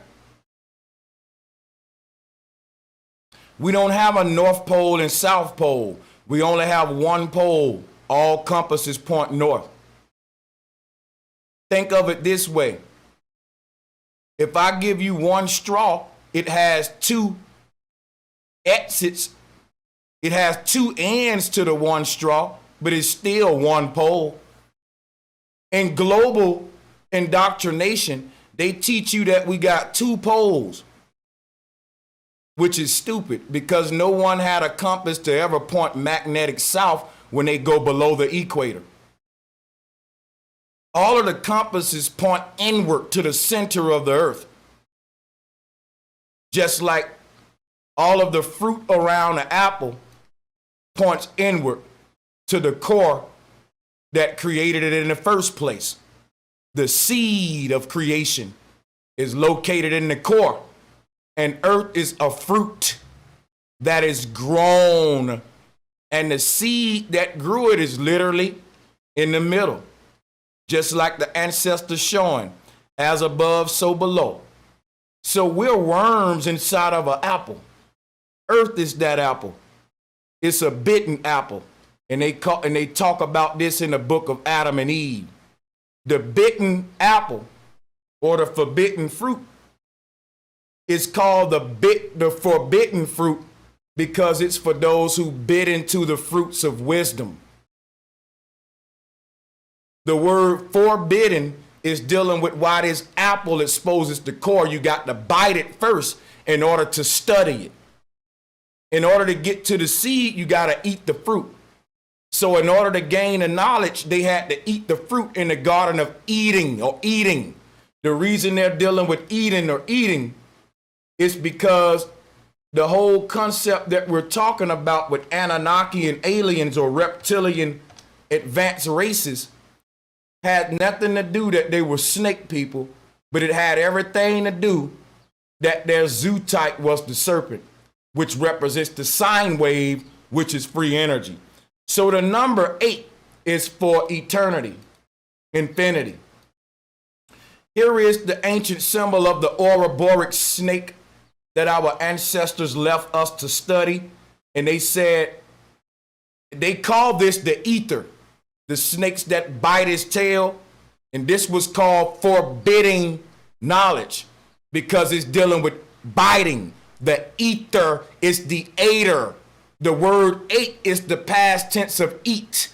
The number 8 is for infinity because it was created by the one that eats. And the one that eats already has Aten, 8. And Aten becomes the name of the God who hid all of this from you. Put a S in front of the word Aten, and what do you get? The great red dragon called Satan. This is Satan. Satan have a pitchfork. If you all you got to do is go to a wall outlet, you can see what the pitchfork was.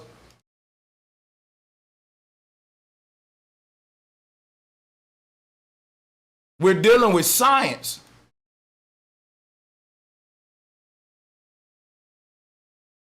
I put up the wrong thing. Here, that's your pitchfork that Satan carries. It's power. This is the trident right here, people. This is the knowledge of the serpent.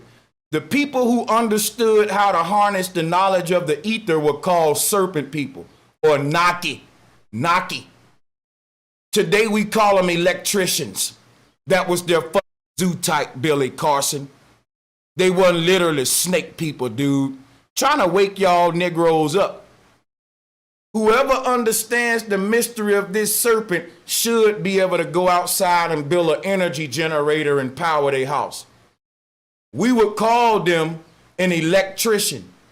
What's the root word of electricity? El, the same God that hid all of this knowledge. El is synonymous with Aten. These men started to harness the knowledge of free energy and then teach it to nobody else. If you wanted to power your house, now you got to pay me for energy. So they stopped giving people the knowledge that would allow them to literally empower themselves, and they started creating money and charging you for a power bill.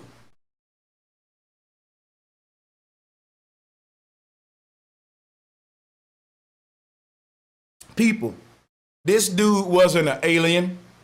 He was he was practicing an ancient tradition called artificial cranial deformation.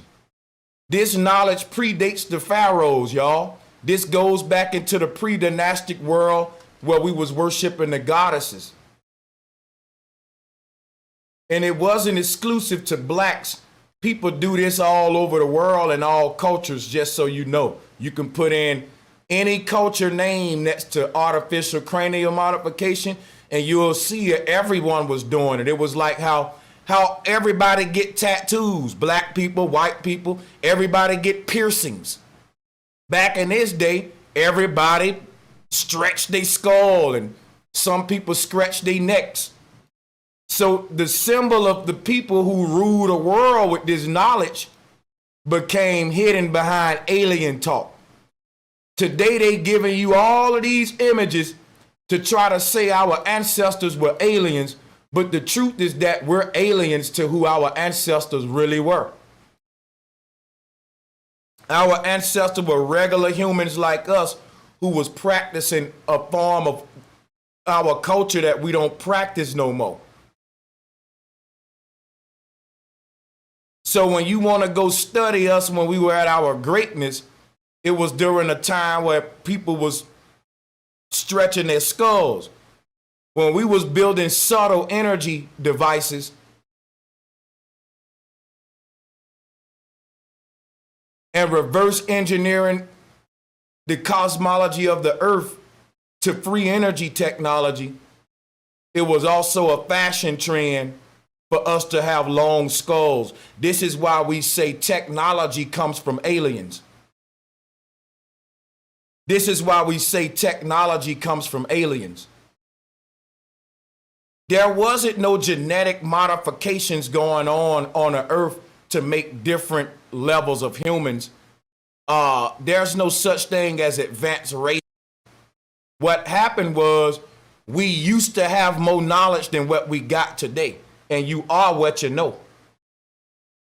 So the only kind of evolution that we've undergone is the kind of dumbing you down, de-evolution.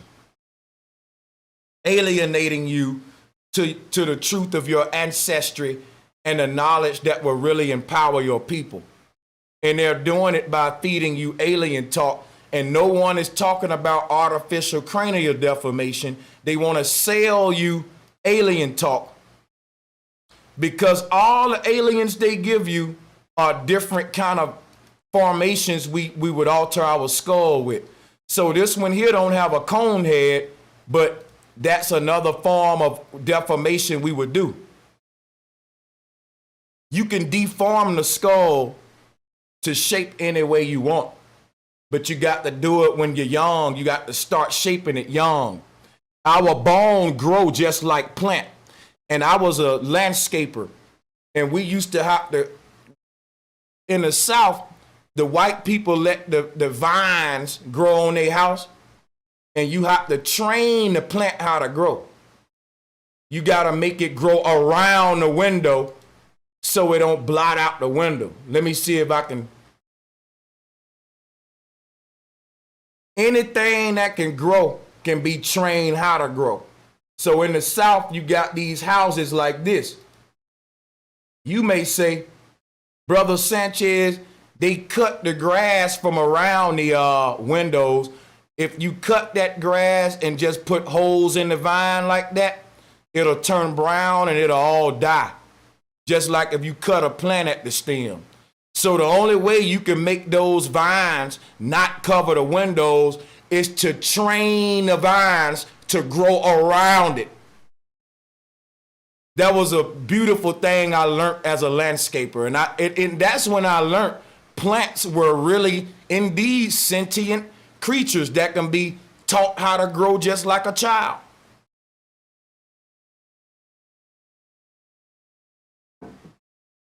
You got to train those plants to grow around the window. And the reason I brought all that up was to show you that just like plants, our bone grow, and you can train the bone to grow in any formation you want. Ancient forms of body art were way more technological than just getting a tattoo and a piercing today. It was damn near you have to be a surgeon and alchemist. They were that deep. They were remolding their skeletal structure. Oh my God, y'all don't hear me. We ain't got this kind of knowledge yet. We just trying to get back to this kind of shit.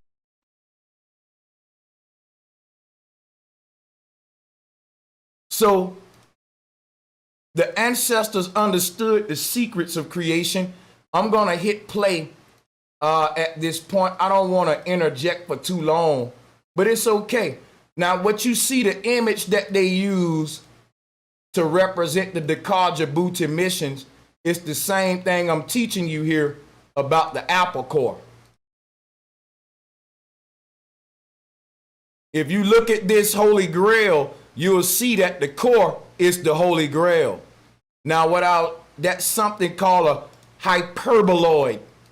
Let me show you what that is, because I know Billy Carson never heard of a hyperboloid, but he heard of an alien before. Here's a hyperboloid, Billy Carson.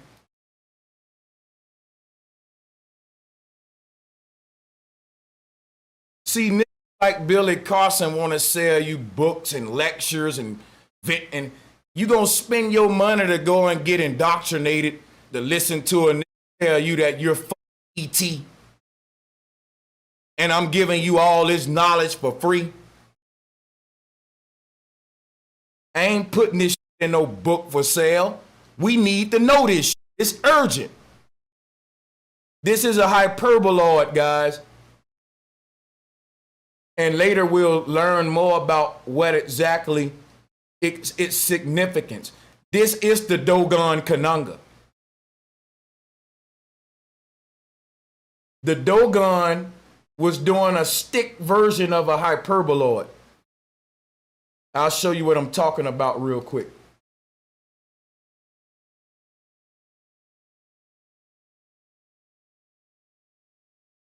This is basically the introduction to me debunking or responding to Billy Carson. We'll get deeper into the video later. I have to have an introduction for where I stand so people can know.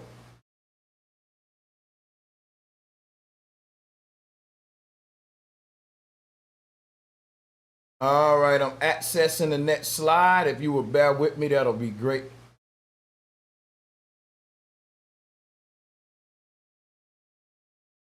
Hit the like button, hit the share button. If you're here, you're learning. And if you showed up and I was to tell you something you already heard, I'll be wasting your time.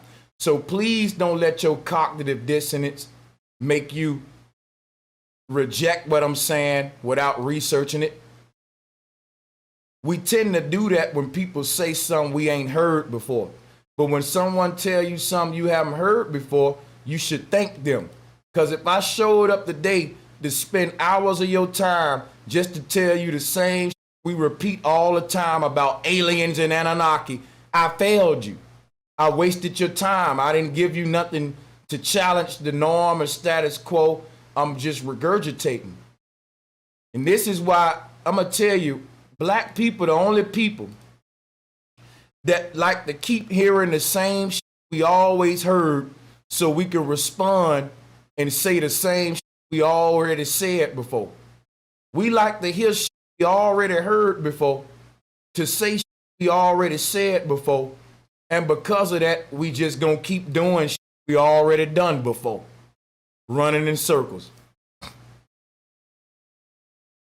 Here is the Dogon mother goddess at the middle of the flat earth.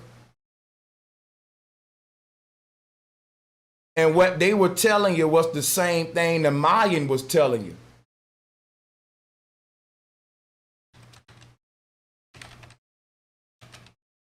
That she's the tree of life. At the middle of the Mayan cosmos, you can see the trident or the pitchfork, which is the great mother that the Dogon is telling you here on the left. That's what's spinning the sun and moon around. Ama. And if you look at the Mayan cosmos here, you can see her here. The Mayans and the Dogon were on the same page. All around the world, they were on the same page. So let me show you something real quick. Let's blow this up real quick.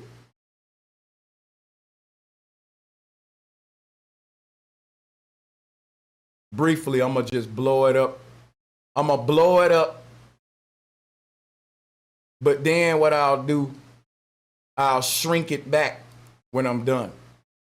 But if you look at what the Mayan showing you for what's happening at the North Pole, hold on a minute.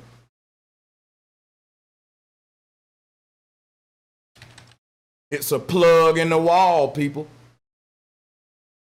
Open up your third eye with your brother. I'm trying to free your mind. What powers the earth? Where do we get our concept of plugging a plug into the wall? Who gave us the concept to create a trident and have the three prongs to plug into the wall? Everything is powered like that. But did man conceive of that, or did he study nature to figure it out? Let me show you. Look at the great mother goddess arms up. That's nothing but the plug, y'all, was powering the earth. In the dope game, we say, man, that nigga the plug. The plug gives everybody else their power. Nobody gives the plug its power but the earth, because the plug, the one growing the shit, the plug grows the dope. If you connect it to the plug, you got the best connection. You ain't no middleman. The plug represents power in all ways. And the mother goddess at the middle of this doggone cosmos is the plug, y'all, by which every living organism on earth can empower itself. Look at here. That's what the Mayan showing you. This is a plug in the wall.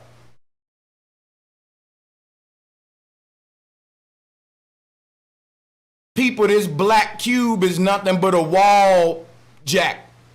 And a tree of life is plugged into it. And this is what let the earth allows the earth. This is what allows the physical creation to get its power from the non-physical creator.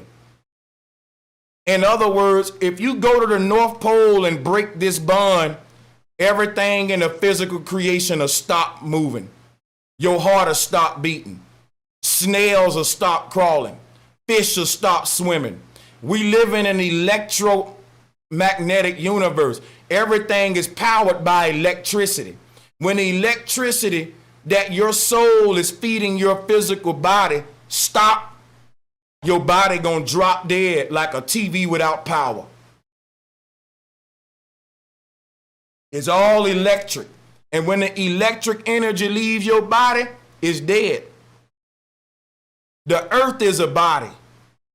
And what powers everything on earth is the fact that the physical earth is plugged into the powerful non-physical creator. And if you take the plug out, life will stop. Just like if I unplug your TV. This is what the Mayan taught. And this is what we reverse engineered, you guys, to even make electricity outlets. Man don't invent nothing. Man don't conceive of original thoughts. All man do is reverse engineer what nature already done. But you will never get these kind of teachings talking about goddamn E.T., Billy Carson. Billy Carson, we can't get empowered with the science talking about Anunnaki aliens and we ETs now, my nigga.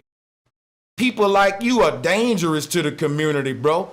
You stopping us from moving forward and getting on a level of science that our oppressor on because you too busy working for him, being an actor, trying to sell us this same motherfucking alien talk. Ain't y'all tired of sky daddies and shit coming out the sky distracting you?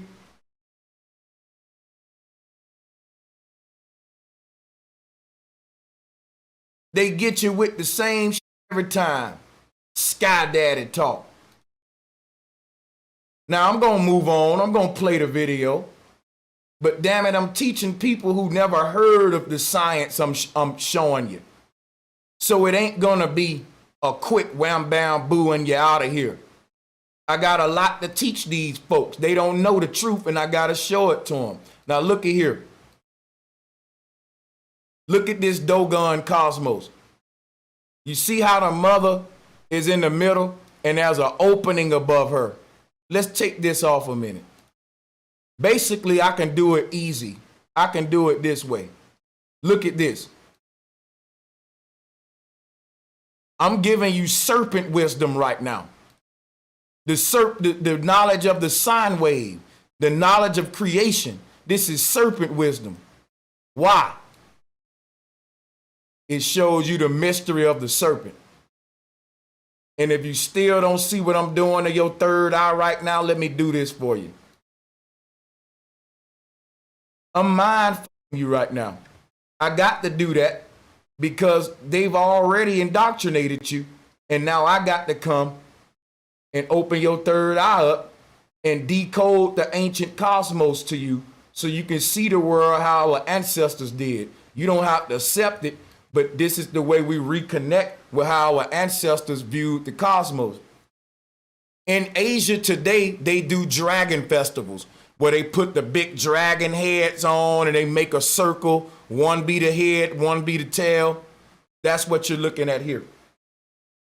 They go around in a circle symbolizing how the earth was created by the serpent. Remember, this was the serpent that gave the knowledge in the Bible. This is the forbidden fruit. This was corrupted in biblical mythology. And it made the serpent evil. Prior to the Bible, we worshiped the serpent. Think about that.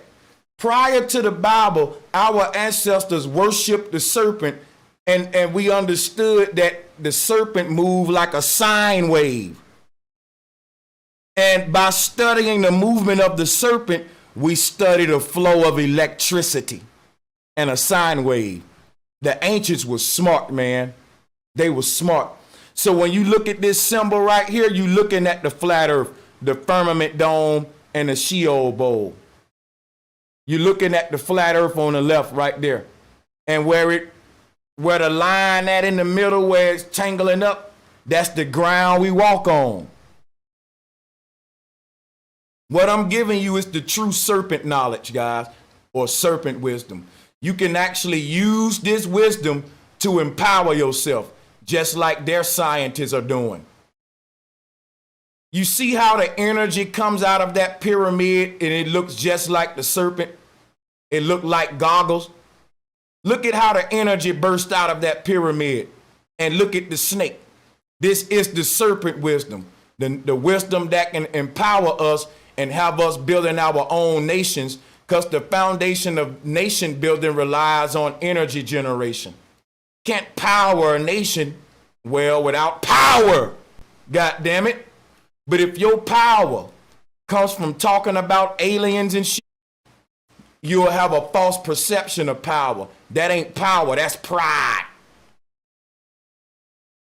And it's misdirected pride, harmful pride. All of this pride we got, we come from aliens.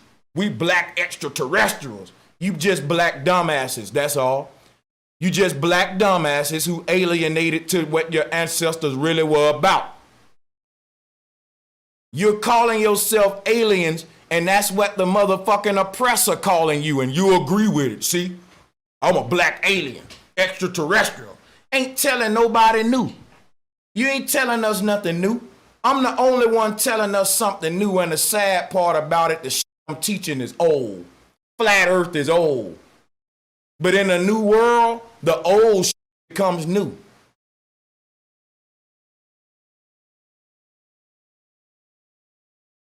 Everybody telling you shit you heard before self me. And the shit that I'm telling you is I got proof on the screen right now. They using this to build energy devices. What are you using your knowledge of ancient aliens to build? Books, lectures, concerts. Come show up to hear and tell you ET and go home, and you paid your money for that. It's time for it to stop.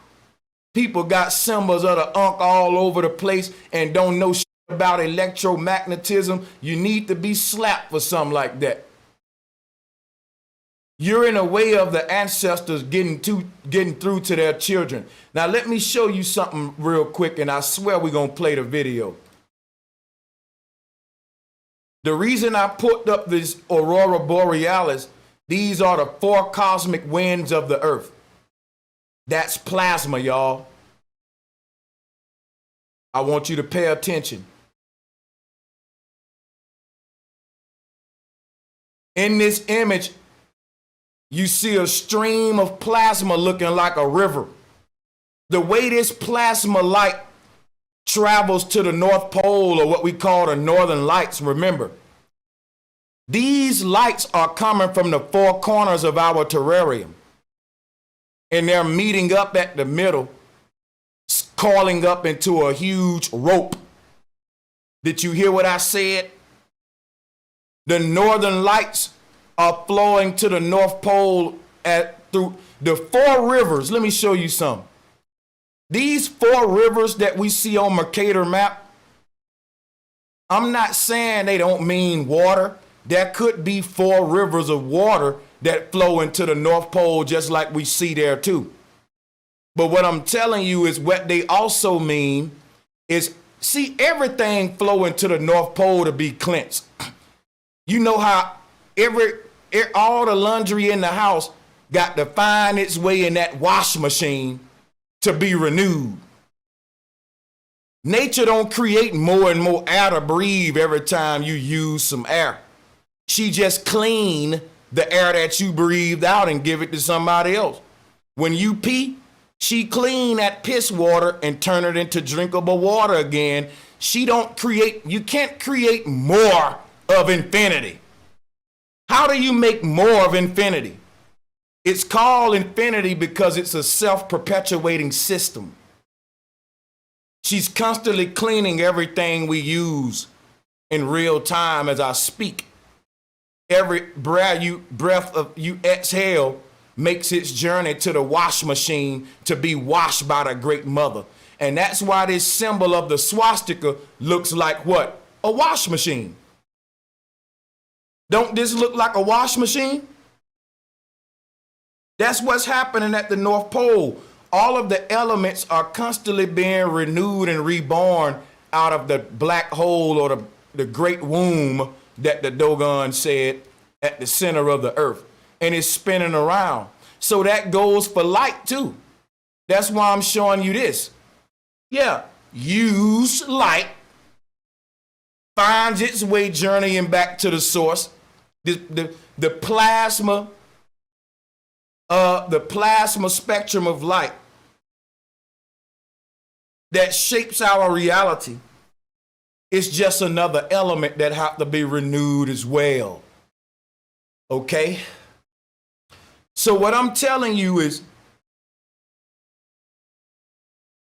you got a house. In the middle of the house is the laundry room. And all the dirty clothes from all the four corners of the house have to go to the middle of that house to wash themselves. Just like the picture show. Where is it?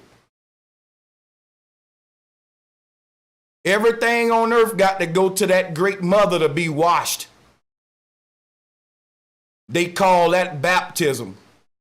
They turned it into a Christian tradition.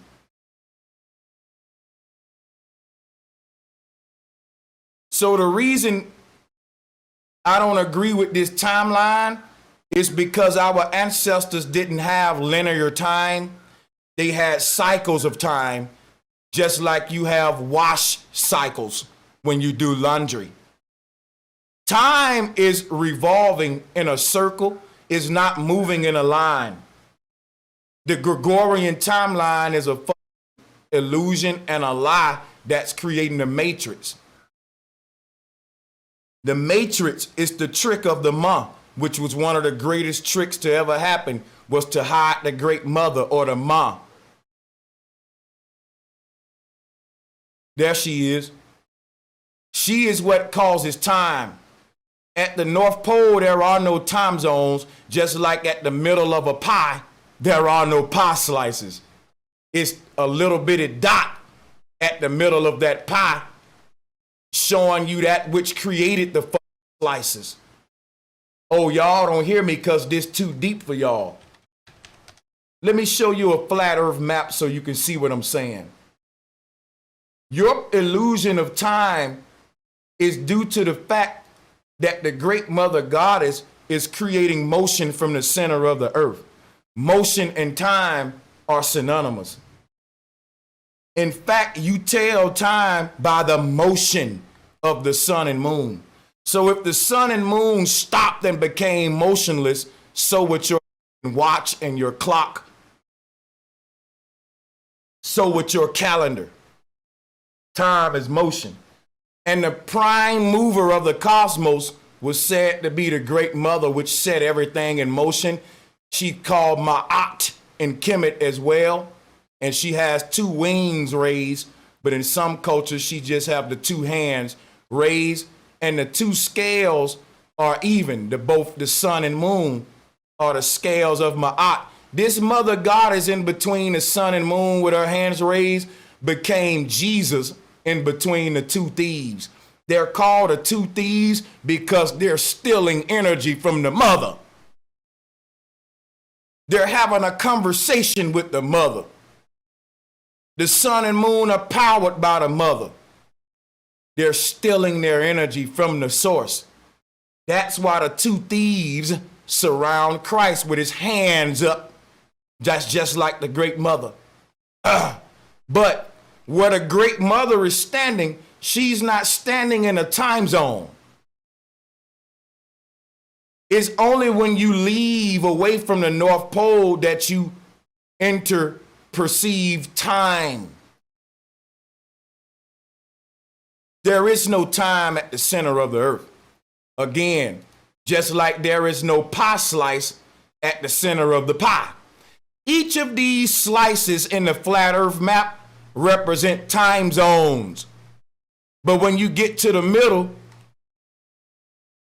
that's the hand that's spinning the clock arms.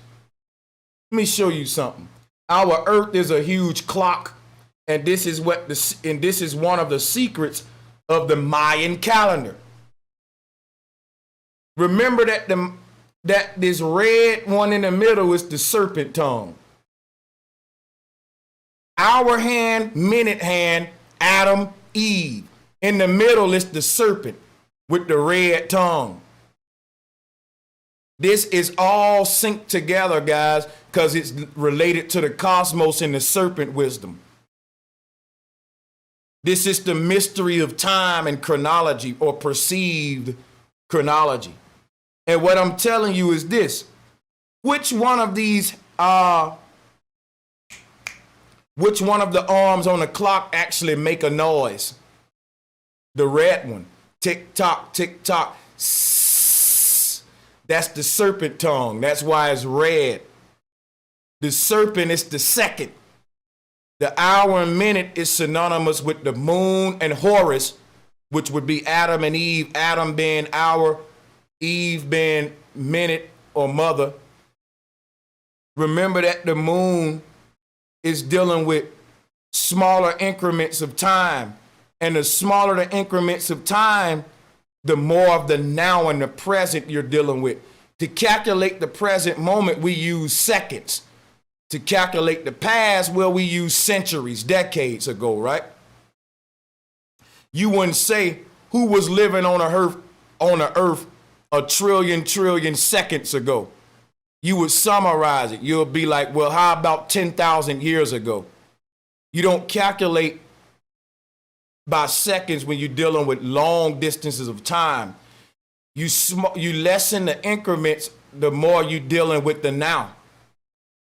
So that's why the red arm represents the serpent. If you rearrange the word serpent, you'll realize that it means present. The red one represents the present time, or the serpent time, which is the now. The serpent is always dealing with the now. Adam and Eve represent the past and the future, but the serpent represent the middle, that place in between the past and future, which is the now, the present. So the word present can be arranged to make the word serpent. And that's why the red hand on the clock looked like a snake tongue, a red little snake tongue that's talking tick tock, just like the serpent was talking. This is all dealing with our true cosmic will, guys, and the knowledge of the earth being a huge clock and perpetual motion machine. In the bottom right corner, you see the great mother that's spinning the sun and moon, creating what we call time.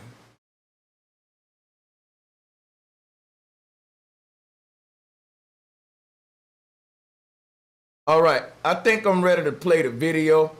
That's pretty good for an intro. I'm glad I did it this way because it'll keep you guys coming back for the next part. And I can take my time and do it thoroughly.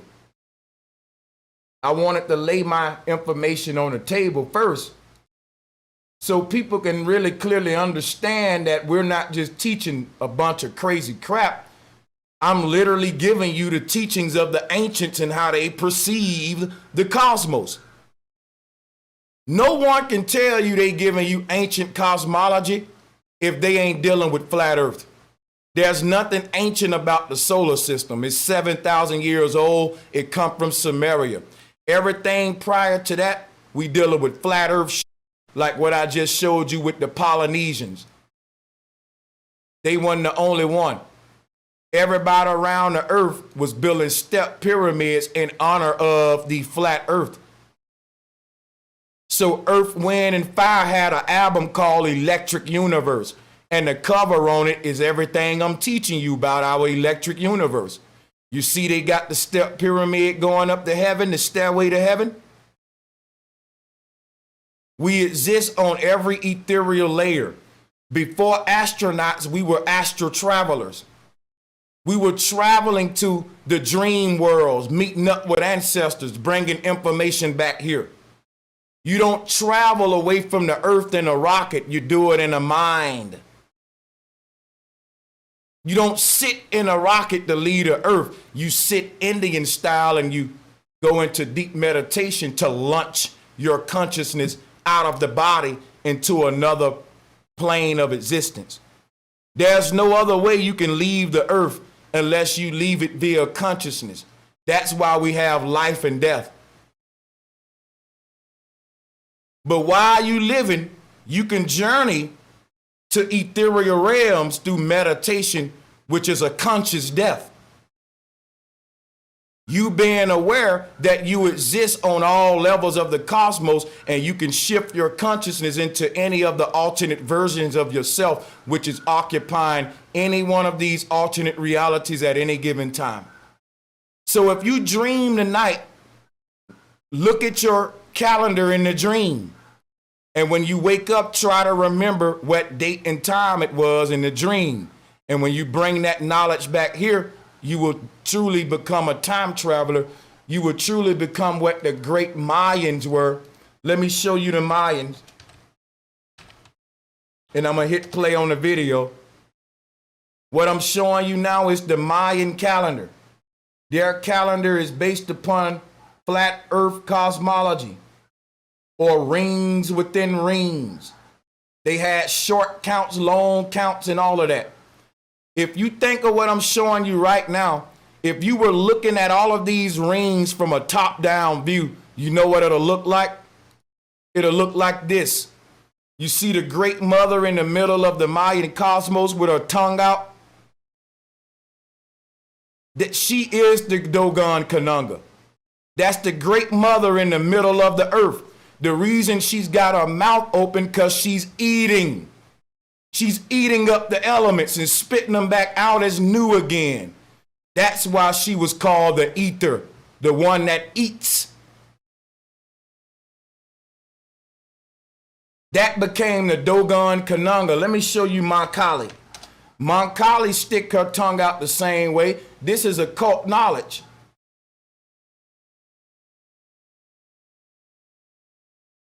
So the number associated with Kali is 2 3s or 33. And that's because in antiquity, she has 3 limbs, like you see here on each side. 3 and 3. She became the Egyptian scarab beetle, y'all.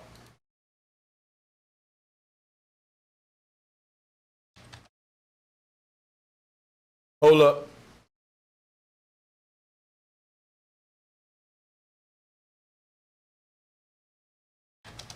Remember that the scarab beetle represents recreation, rebirth. And that's exactly what the Great Mother represents.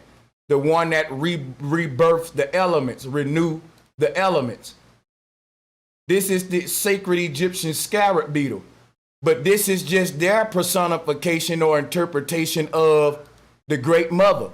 You see the Great Mother Kali with the crown chakra above her head? That is not the sun, y'all.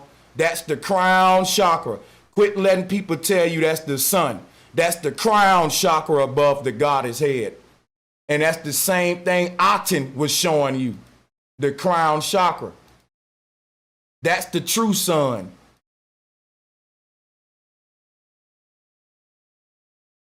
So when you look at this image of the goddess Kali, you compare it. Look, you see how she's stepping on top of the patriarch with the crown chakra above her head. Look at here, y'all. The scarab beetle stepping on top of the patriarch as well. Because the symbol for Sheol is dealing with the knowledge of the dense world, the knowledge that ages us, and creates death, which is all part of the cycle. But that's what this bowl represent, that this beetle is standing upon. It represent the same thing that this patriarch represent right here. So you can see the scarab beetle with the crown chakra at the top, and you can see the goddess holding up the crown chakra as well. People, everyone's saying the same thing. Your third eye just ain't open.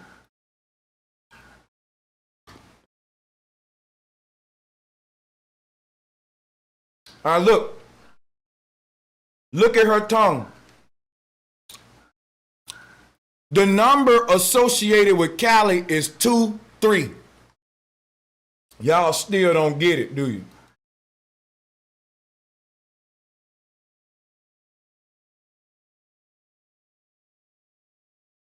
Y'all don't get it.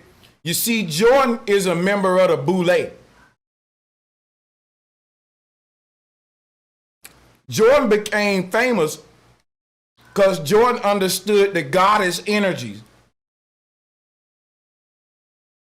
A lot of the symbolism associated with Jordan is not his. Jordan was licking his tongue out because Jordan is an occultist. He know about the goddess. Jordan played for the Bulls, and the goddess takes the form of a bull. Nothing is coincidence. The occult control the narrative. They control the symbolism that shape our life. And Jordan shaped our life. The symbols about Jordan with the tongue out, the number 23. The 2 3s come from the goddess. I keep telling you. She got three. She's what they call a double trinity, like this beetle. 3 limbs on this side, 3 limbs on this side is how you get the 33rd degree, 33 for Freemasonry. But another way you can write it out is 2 3s. Instead of writing 33, I can say 2 3s. And when you do that and stick the tongue out, any occultists know what you're doing. In fact, the logo for the Bulls is the Great Mother.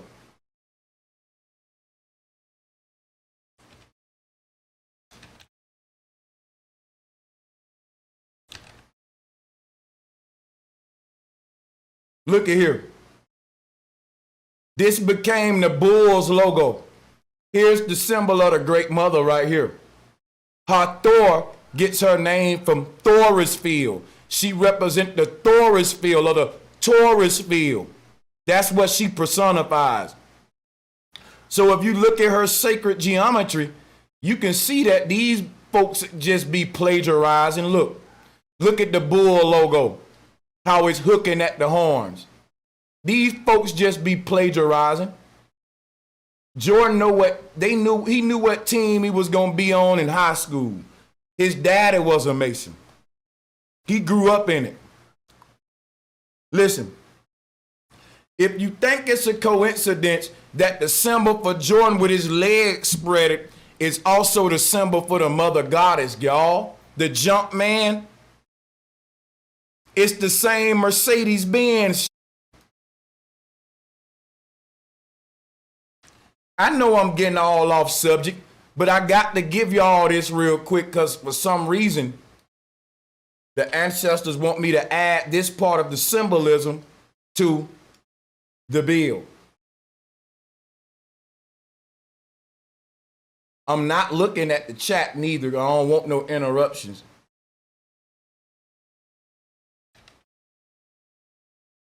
What I'm going to do when I get time, I'm going to go into Jordan symbolism. This symbol is nothing Jordan made up. Just like they didn't make up this Mercedes-Benz symbol, they didn't make up this Jordan symbol. I'm going to show y'all where they get this from. I'm going to show you where they get this Jordan symbol and where they get this Mercedes symbol. It comes from ancient artwork with the goddess. There's statues all over the world, and the goddess, I hate to embarrass myself. I'm going to do it anyway, just to teach. So look, all over the world, and I'm finna blow my camera up, right? I want you to look down how my legs are. You see how I'm squatting and I'm sitting like that? All over the world, it's how women used to give birth. Let me move my microphone. See how my legs making a V? All over the world, women used to have squat births. That's the best way to do it.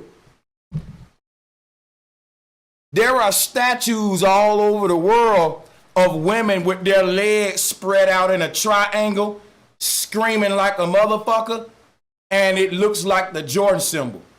Think about what I'm telling you now.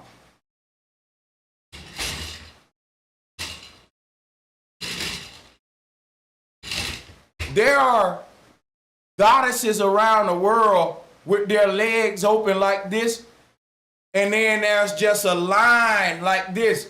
Can you see the symbol? This is how you get the Mercedes symbol and where Jordan is getting his symbolism from. This is why Jordan brand is so big, because it resonates with our subconscious. This knowledge is in our DNA. That's why it's making the hairs of your skin stand up. It's resonating. I'm speaking to the soul. I'm not trying to sell a book. I'm not charging you for a conference. Look here. When Jordan do his legs like that and open up his mouth to stick the tongue out, he's mimicking a woman in pregnancy. Another form of the great mother around the world was simply a statue with the woman with the legs open and the baby coming halfway out. And on all of them statues, guess what? On all of them statues, on all of those statues, the great mother had a pain in her face, like it was hurting. And if I can find one of those,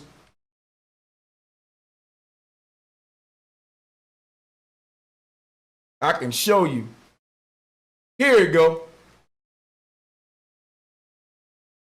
These are all over the world, folks.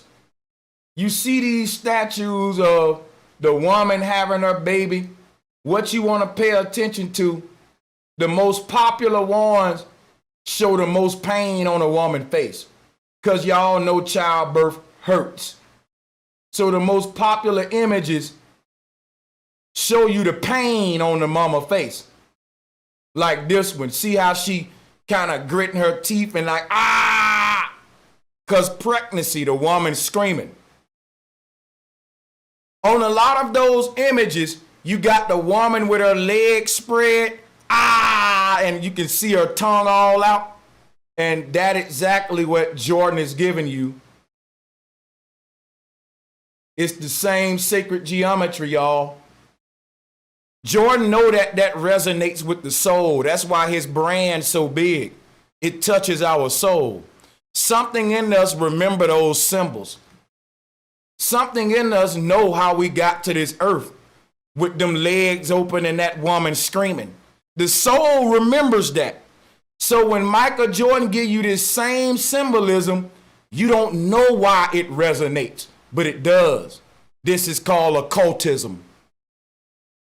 He's speaking to the subconscious, not the conscious.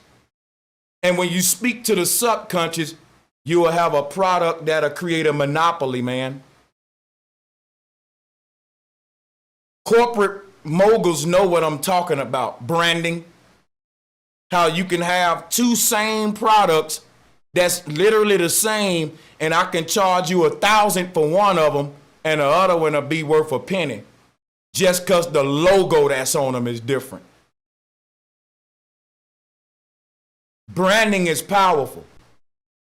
And the brands that resonate the most with the people speak to the subconscious. You can't speak to the subconscious if you don't understand the secrets of the soul, of what how the ancestors developed their language to get the knowledge past the consciousness into the subconscious via symbolism. The subconscious don't speak a language called English. It just looks at symbols and say, aha, yep, right, yep.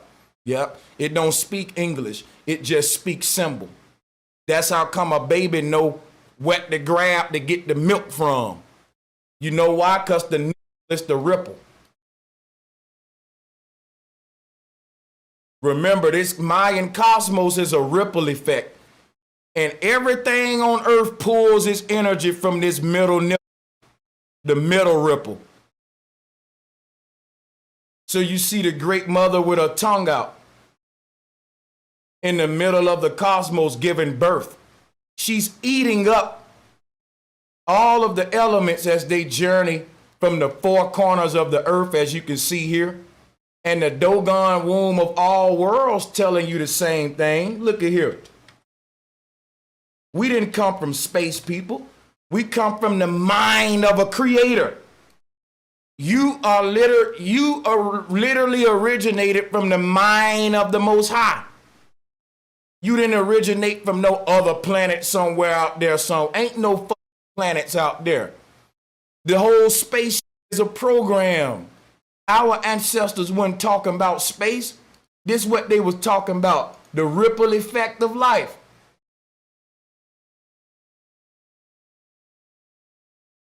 Look at here. What's at the middle of this Dogon cosmic wheel? Ama, which is the name of their great mother, at the middle of all the elements. And what do we see at the middle of the Mayan cosmos? The Mayan great mother. She gave birth to all the elements, and she will chew up all the elements when we done using them and spit them back out new again. That's why she's called the ether, and she takes a serpent form, and that's why she right there with her tongue out eating. Giving you the science behind it. They turned this serpent goddess into some Anunnaki talk. And we from serpent people, from space, from aliens and shit. Why you think aliens always look reptilian? Man, y'all ain't woke. Y'all don't want to get woke. Y'all don't want to get woke, man. Y'all don't want to get woke. Let me show you some. People, think about this. You ever wondered this, right? Hold on, let me see if I can find an alien, right? Hold on. Let's go to alien in movie. You ever notice this? You ever notice that every time they show you an alien, the alien is a reptile creature? It's reptilian. It's because they using the occult deception to hide the truth. Why are aliens reptilian? Because what they're hiding was a reptilian zoo type to represent free energy. It was the serpent, which is the sine wave. That set off a ripple effect called life, people. That's why I keep showing you the great mother at the middle of the dang on wheel. Life is a ripple effect. And the ripples shuffle in and out from the middle in cycles. That's why history repeats itself. We ain't going, y'all talking about linear time. If we really had linear time, history wouldn't repeat. The only way you repeat is if you run in laps. This is why history repeats itself. There's no distinction between the past, present, and future. You can be in any of them now. That's what meditation was about. If you dream that you was 10 years old when you 30, you just time traveled and went back to the past. I did that before. I was in my 10-year-old bedroom and I can smell the spit on my pillow. Because at 10, I was slobbing on my pillow. I used to suck my thumb. And I remember that stinky pillow. I didn't want nobody to wash it. Yeah, I'm telling on myself. I sucked my thumb coming up and the spit would dry up on the pillow and I didn't want nobody to wash the pillow. I'd get mad if you wash it off.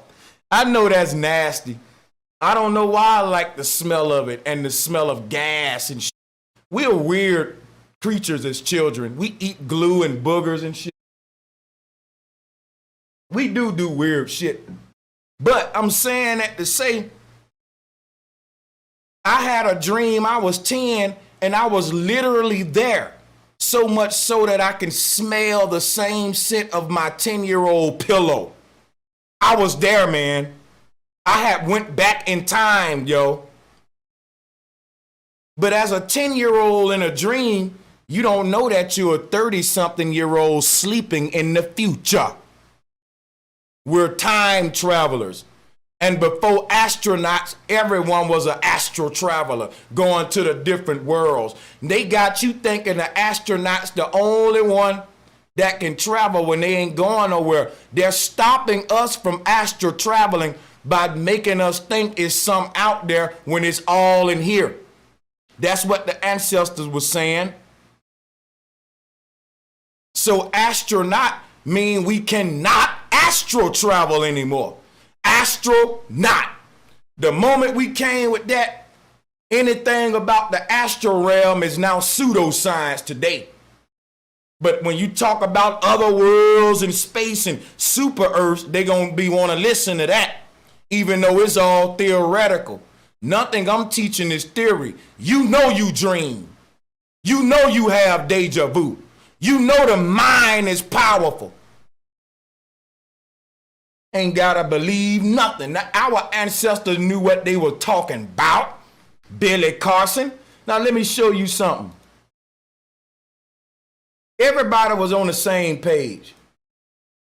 All of the ethereal winds, the four corners of the earth, there are these huge rivers of light. This is the primordial light of our creation. Meaning, light only exists as a combination of these four winds. Each one holds a spectrum of light, of the light spectrum. As they combine, we get something called night and day. In other words,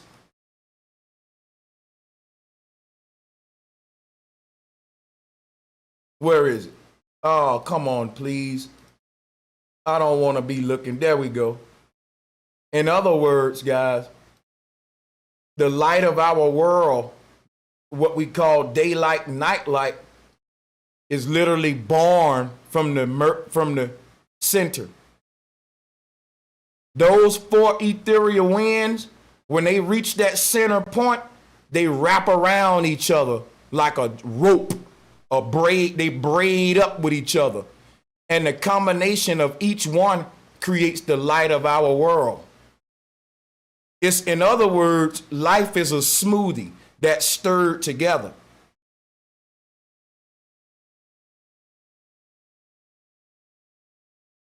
You see?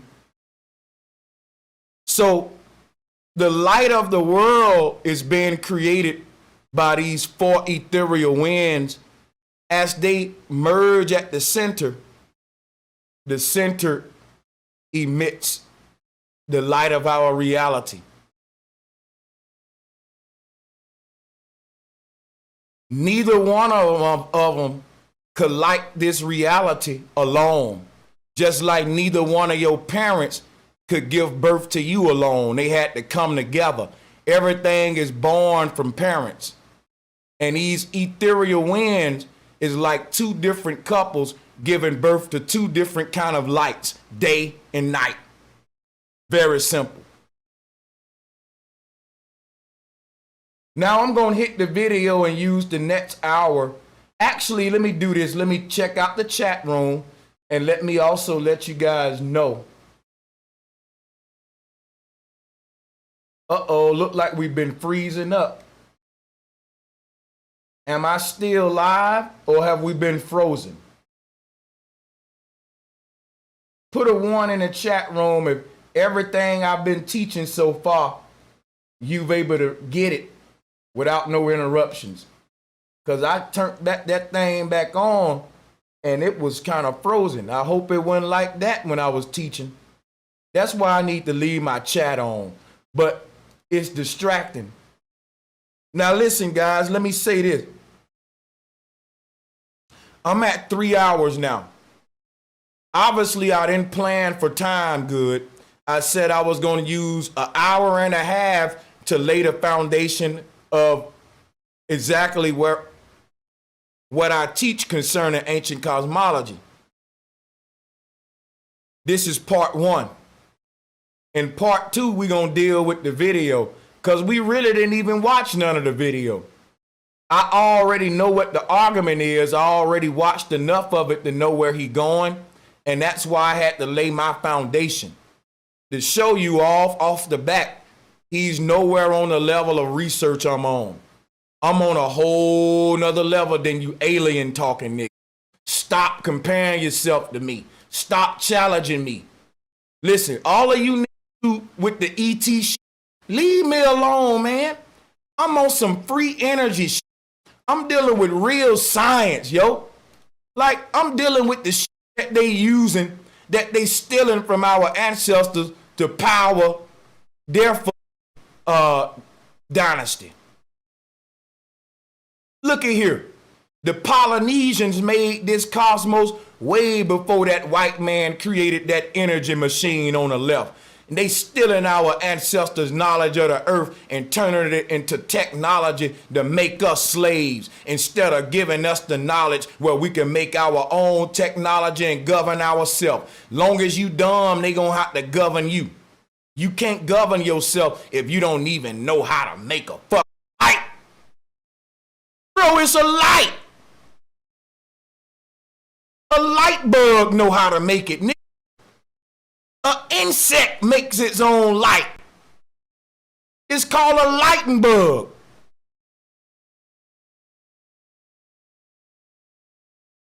Listen, man. There's a battle between pseudoscience and indoctrination and ancient truth. Billy Carson ain't giving you nothing but more Anunnaki, alien, Sumerian, Freemasonic indoctrination. I'm a threat, y'all, because the shit that I'm teaching is going to empower the people. It's going to have our children reverse engineering this ancient cosmology, building the same technology these folks building. Now, this man presented this patent like it's all his creation, and he done now just figured out how to harness energy from the step pyramid design.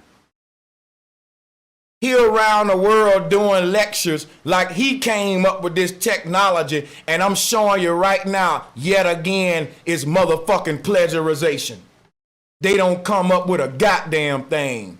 It's all plagiarized from your ancestors. Now when I come try to give you that, you gonna get mad at me and be like, man, bro Sanchez, you an agent, bro. You trying to hide the fact that we ETs. You trying to hide the fact that we ET. Bro, I ain't gotta hide that you an alien, because that's the mainstream shit they telling everybody. Think about it. Billy Carson said there's an agenda to cover up the black extraterrestrial.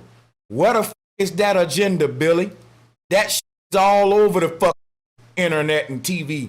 History Channel, Netflix. Ain't nobody covering up the black extraterrestrial. You a fucking lie. I don't like liars. Because don't nobody do research, you know you can just lie. Every time you turn around, they saying they giving you the black alien shit. Every time you turn around, these folks giving you ancient alien shit. It's the popular damn theory, bro. What you mean they trying to cover it up? Now what they tried to cover up was flat earth. People, flat earth videos get deleted. Flat earth videos get censored. Ancient alien videos don't get nothing but a bunch of views on them. Time to wake up. Flat earth get talked about bad in the mainstream media. They dog us, laugh at us, censor us, make it hard for us to upload videos without getting a strike for misinformation. If they were so concerned with misinformation, it'll be a lot of people channels gone. They want you misinformed. Don't you see that the that they targeting is the real information, and the they let stay up is the misinformation? While they telling you they targeting misinformation, why are we so misinformed if they got rid of misinformation? The world is so misinformed today in a time where they censoring misinformation the most. It don't make no sense. They ain't gonna censor none of this damn pseudoscience right here. E.T., ancient aliens, all that's the popular thought. What do you mean Billy Carson has a cover up for this shit? This is the most popular theories in the community. What do you mean is a cover up? There's gatherings and everything for the alien talk. There's a whole economy and industry for this shit. It's movies out about aliens. It's motherfucking documentaries and webinars and lectures. This is the most popular damn shit ever. And he's saying it's being covered up because flat earth is a threat. Flat earth is a small community. We ain't got the power to cover up shit in the mainstream media. He trying to paint flat earthers like a threat. Like, yo, they covering up the fact that we ET.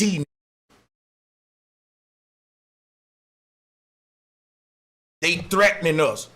They don't want you using your imagination and imagining that maybe, hey, I'm ET. They covering that up. No, Billy Carson. I tell you what's being covered up, Billy Carson. What's being covered up is flat earth. Because the knowledge of flat earth is the knowledge of how to generate energy, Billy. Billie Jean is not my love. I don't with you like that, Billy. I think you're an agent, bro. And I think that whole Black Magic channel is suspect if they don't give me a call. Cause ain't no way y'all cool with Sonetta and that's my OG, but you won't. And I talked to Joel Benjamin, the nigga who run that channel. Joel scared of me. I'm a threat to whatever paradigm them cats got, man. Won't y'all quit running from me and let me speak my mind, yo? Don't censor me. I'm your brother. See, flat earth represents free energy. What you looking at on the screen in the bottom left corner, that's an electromagnetic energy field. You're looking at light being sucked into a black hole. The center of a magnet is so strong that not even light can escape it. There's something called a ferrocell that allow you to actually see the light being sucked into the magnet. And that's what we're looking at in the bottom left corner. The light shows you how the invisible electromagnetic energy field looks. Put it this way. If that was an invisible person sitting on your couch and you wanted to know whether they was a skinny person, fat person, or whether it was a child or not, or how they look, how would you look at that invisible person? Where my smart people at? To see what's invisible, you cover it. To see what's not visible, you uncover it. Let me say that again. To see what's invisible, you actually got to cover it up. If an invisible man in my living room and I don't know what he looked like, I get a white sheet and throw it over him, and now I can see if he fat or skinny, short, tall, because that sheet gonna expose his dimensions if he invisible. So an electromagnetic energy field is invisible, and when you throw light on top of it, it's like throwing a blanket on top of that invisible man. It show you what it looked like now. It gives you the dimensions. So this electromagnetic energy field in the bottom left corner would not be visible. But there's a device we got today that allow us to actually see what a torus field look like. So what happens, you put your magnet under there, you cut the lights on, and there's a special fluid that actually let you see the light shaping the form, taking the form of the energy field. Now, if you look at this energy field in the bottom left corner, it start to flatten out in the middle. That's called the horizon line. In science, when you're dealing with electricity, that's called a dielectric inertial plane. And it's called that because all of the inertial from the energy field evens out in the middle, like a clap. I got a hand coming from up here, a hand coming from down here. Where they meet at creates a perfect equilibrium, like a sandwich with two buns on it. So right there where the sky meets the ground, it's a plane of existence. Right inside of that, see, if this was a hamburger, where red meets the blue would be the meat. And when you think about a hamburger, where is the meat? The meat is where everybody meet at. The ground we walk on is where all the souls meet at. You born out of your mama and your feet hit the ground. Welcome to the earth. We walk on this ground, what foundates us. It's a stage for life. It's a meeting between the sky and the ground. And it's a meeting between every living thing on earth, right here on this ground. So when you talk about terminology, there's a reason why we say what we say. Where is the meat located in a sandwich? In the middle, where both of the bread pieces meet up at. So same way with the cosmos, where the sky meets the ground, and that little bitty line right there. Let me tell you something real quick, right? Because I'm about to end the show. And then we're going to continue this. We're going to do part 1, part 2, part 3. I'm going to go through that video and mop the flow with Billy Carson. But I'm going to be respectful, though. Check this out, what I want y'all to do. Go outside today.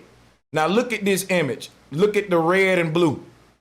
Look at that red and blue example of what I'm telling you about the earth. Look at that. Now guess what? Right there in the middle where them lips is kissing at is where we live at. It's a very thin pool of life. You see what I'm saying? We basically live in a little script of life. You're walking around the ground looking up at the sky. This hand is the sky. This thumb is the ground. You're in between the two, looking up at the sky and down at the ground. But you only exist in a little pocket.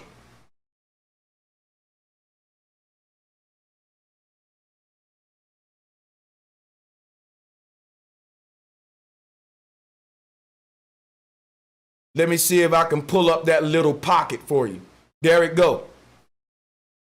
See, the red and the blue are not touching each other. They're creating a little bitty space in the middle. Like this. The red and the blue are not touching. What's happened is because you're dealing with magnets. You think about it. If you try to bring two magnets together and you can't force them to go together, there's a little space in between them that won't let you press them all the way together. And when you press them together and let it go, they just come back right here. That's because there's a vibrational energy field around each magnet, and that make contact before the actual magnet touch. So it creates an invisible barrier.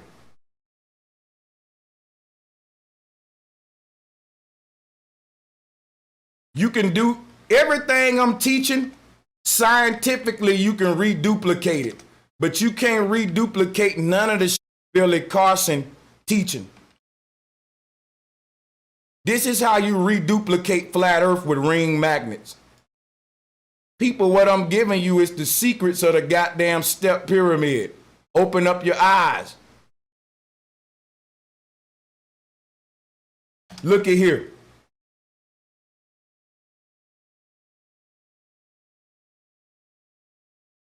Look at here. Look at here. Let's go to one of these and check it out. Look at that. And now go back to what I told you earlier. When the ancestors was telling us about Turtle Island, they were talking about flat earth, people. These are vibrational barriers stacked upon each other. And the space in between each one is where we live at. This is the Islamic cosmos. For my Muslims out there, why do everybody believe in the globe today? Even though your true motherfucking cosmology was flat earth? Huh, Nation of Islam? Because here go the Nation of Islam cosmos right here. You see all of them dudes on each of the ethereal layers, just like the Polynesians up here. And I'm showing you the cosmological conceptions, but I'm showing you the science, though, with the ring magnets. So you can't say, oh, that's pseudoscience. No, it ain't, nigga. This is the great Royal Britain beehive I'm giving you, dumbass nigga. You see? What you think the queen know? Why you think they practice a matriarchy? Because this is the knowledge of the great mother.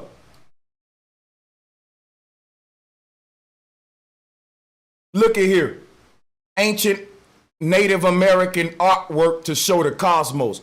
If you ask a Native American Indian to depict the cosmos to you, they'll give you that statue with all them turtles on it. And they'll be like, yeah, our ancestors weren't too smart. I asked my ancestor to show me a picture of the cosmos, and they gave me some turtles on top of each other. It's because you don't understand the language of the ancestors. It's because you don't care about your ancestors enough to actually deal with their cosmology. You scared to get laughed at. You scared somebody gonna call you a flat earther. So you ain't gonna reconnect with this ancient knowledge of what they was telling us. This is science, goddammit. It ain't just a bunch of turtles stacking on each other like a fool. This is goddamn science we dealing with.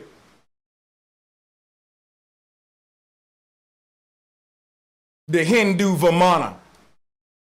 More plagiarizations.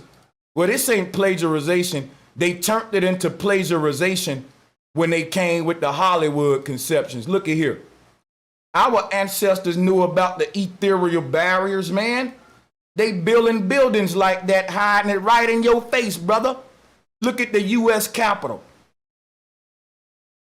Look at the U.S. Capitol building right there.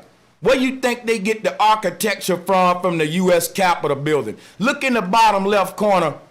That's the Temple of Heaven in China. Why they call it the Temple of Heaven? The same reason that Earth, Wind, and Fire made that stairway to heaven.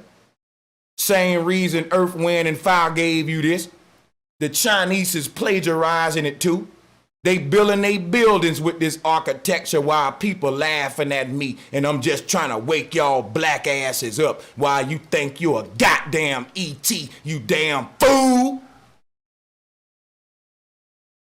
E.T., phone home. The type of shit they got my people occupied with, and you want to know why I'm getting mad. Channels like Black Magic got a big motherfucking following base because they mislead our people.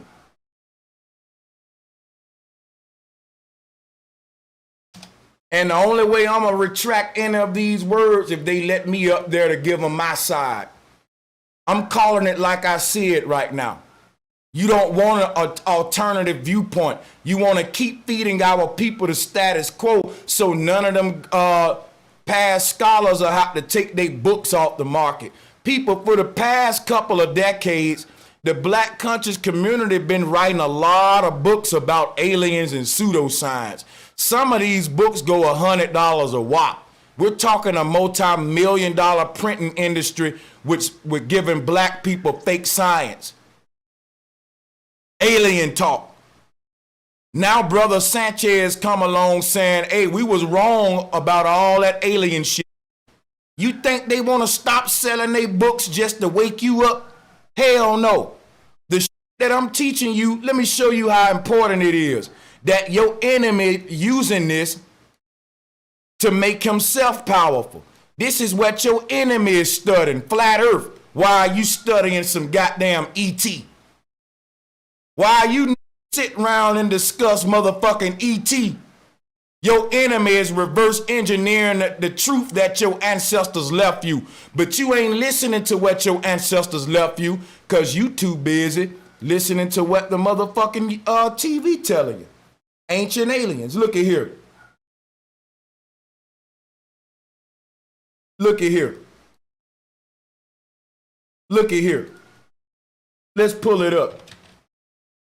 Let's pull it up. This is why we can't hear what our ancestors telling us. We too busily listening what the History Channel telling us. This dude, Billy Carson, ain't done no more research than you have, which is watch motherfucking ancient aliens and done traveling around the world. There's no definitive proof that aliens ever existed or ever will. And if they, what if they hiding that? Aliens are like Bigfoot, my nigga. And what do they say? They said we come from ape people like Bigfoot. They said we come from aliens. But the thing that Bigfoot got in common with the alien, it only a few people ever see him. And it so happened that the few people that sight him are Freemasons or crazy motherfuckers. They say the fact that Bigfoot or Sasquatch is a possibility, then the theory of evolution of humans coming from an ape-like man have to stay on the table. So the same way they said we come from ancient aliens, but ain't nobody ever saw an alien or Bigfoot, but a few fucking agents. I saw it. When a nigga raise his hand, you say, well, yeah, you know he working with them folks. You the only nigga saw Bigfoot, huh? Where the fuck is Bigfoot daughter and woman? Where Littlefoot at? If you got Bigfoot, you should have Littlefoot. How come every time you see these goddamn aliens, it's just a few little spotted off sightings when they occupied the whole earth?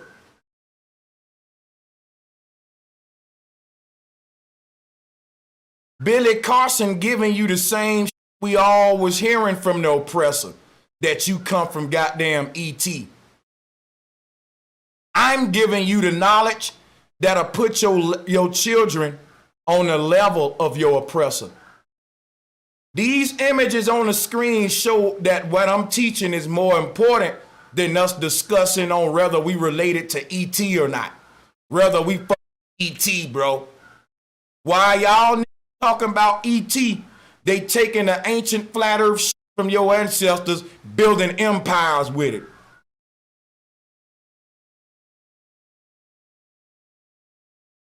Talk about ET all day, and it ain't gonna get them lights cut on. It ain't gonna get us no closer to being independent as a nation of people, learning about ET. I tell you what will, though, learning about ancient cosmology. Because studying the ancient flat earth is studying the secrets of how to generate energy. When Billy Carson come out to me, he's going after the ancestors. The ancestors put me here, Billy. That's why I ain't selling books, Billy. I'm doing what I'm doing for free, Billy. Because if I charge these people for it, when I die, the ancestors gonna fuck me up, Billy. See, Billy, I'm not like you, Billy. I don't charge for shit that's important. If I was giving them some bullshit, I'd charge them for that. That's what you doing. If Billy thought the shit he was teaching you was a matter of life and death like me, why would he charge you for it? If it's something I can teach my people that can save our life, what I'm gonna put a price on it for? Stay away from these book writing niggas. These lecture having ass at the building and it costs you a ticket to get in. Stay away from that shit. If it can be sold and you can put a price on it, it ain't the motherfucking truth. I'ma say this again. If you can put a goddamn price on it, it ain't the motherfucking truth. You know, if I tried to sell this to the people, I wouldn't even be able to sleep at night, knowing this deep information, knowing that the enemy is taking flat earth ancient cosmology and using it to his benefit while telling you the earth ain't flat. The enemy got niggas thinking they spinning 1,000 miles per hour right now, while he go and build tomorrow's energy grid that's going to empower the future. They reverse engineering energy generating patterns and concepts that our ancients built that shit on a humbug, B. It take these folks years to figure it out how it worked. And we behind, black people, because while we talking about ET, this is what they talking about. While you niggas talking about ET, your goddamn enemy is using your ancestors' flat earth cosmology to take us into the future of subtle energy devices. You can't say I'm lying. There go the ancient cosmos in the bottom right and the new patterns that they making with it on the left. How you gonna argue with that? The shit I'm teaching more important than what you doing, Billy. But you know why Billy attacking me? Because he making money off this shit. I ain't selling y'all nothing.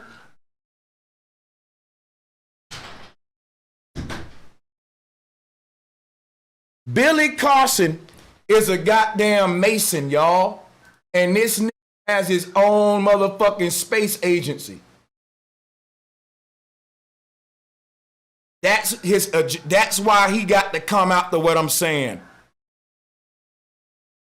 What I'm teaching will empower every single black person on this earth. What he's teaching will only empower him. It's only going to empower Billy for you to purchase them tickets, for you to buy them books. It ain't going to empower you for to tell you that you're motherfucking ET, nigga. What kind of power that's going to give you, black man, to stand up? And y'all some fucking weirdos too. Because I couldn't sit in a fucking room for 3 hours listening to a nigga tell me how I'm ET.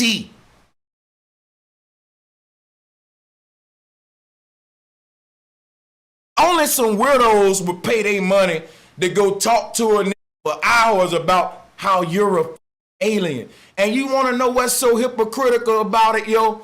If aliens showed up right now, to be shooting them. Tell me I'm lying. Niggas say they love aliens so much. Niggas say our ancestors was aliens. We black extraterrestrials. But if ET showed up right now knocking on all y'all niggas' door, y'all would be scared than a motherfucker. If aliens showed up right now, you need to be shit on yourself. Ah! Look at that! Ah! That's an alien, nigga! Ah! Ah! Niggas, aliens over there, nigga. It's aliens. That's how you need to be acting.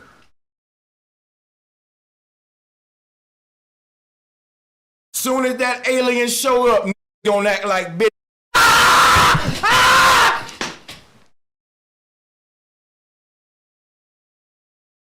But you go to these lectures and glorifying aliens. It's just like the Christians, y'all. Christians say they believe in Jesus. But go and tell a Christian right now, hey man, Jesus in my bedroom. They gonna laugh at you. Christians teach Jesus coming back. But if you go up to them right now and say, hey man, Jesus outside, they ain't even gonna look. They don't even believe the shit that they say they believe. It's just good motherfucking content and imagination and just letting our minds just imagine shit instead of using critical thinking, which is what we need in a time of war. Let me tell you something, Billy Carson. The nigga who created this subtle energy device, He didn't use his imagination to do it. You know what he used? Applicable science, cosmology from your goddamn ancestors. Your damn imagination ain't getting you to do nothing but write more alien books. And them alien books don't teach us nothing. It just make you rich. The shit that I'm talking right now can make our children compete with their oppressor. It can give our babies the science that they need to survive in the new world that's coming. Of subtle energy, free energy, perpetual motion. Billy Carson ain't talking about shit like this. Billy Carson talking about E.T., phone home, black motherfucking extraterrestrial, my ass.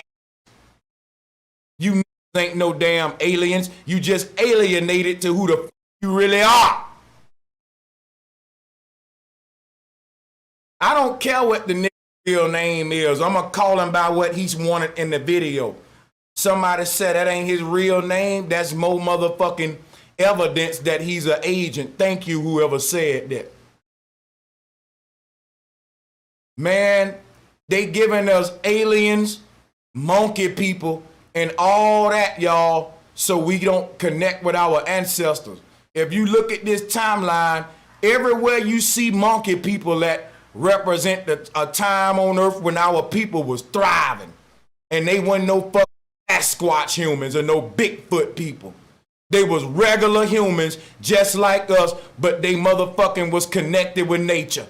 So they knew a bunch of secrets to our reality that we forgot.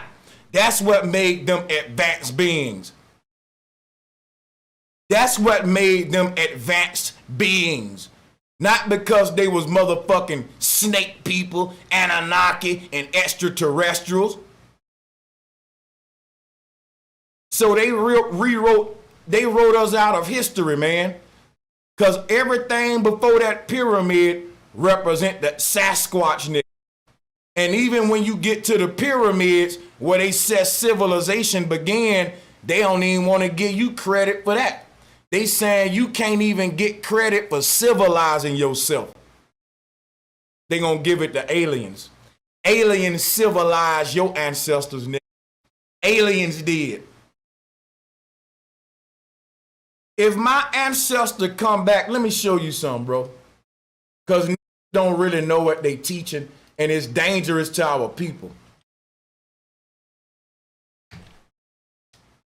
If my ancestors come back, right? And look, let me show you something, right? If my ancestors come back and they look like this, I'ma say them ain't my motherfucking ancestors. You can give that damn reptile some braids all you want. How the f can you get a nigga that look like me from some shit that look like this? Why are you black love pseudoscience so much? How do you get a nigga as handsome as me from some ugly shit like this? Dude, I don't care if that alien evolved 500 million years, it'll never reach a point where it look this motherfucking good. Yeah, I'm full of myself. Did you hear what I said? There's no amount of years you can get these chunks of ugliness to make them become a fly, handsome like me today. So when you tell me my ancestors looked it like this, you're a motherfucking lie. My ancestors always was good looking with chiseled up faces and motherfucking cut bodies and goddamn goatees with the motherfucking waves going. It would never been a time where my ancestors looked like a fucking monster. You telling me I evolved from some goddamn monsters?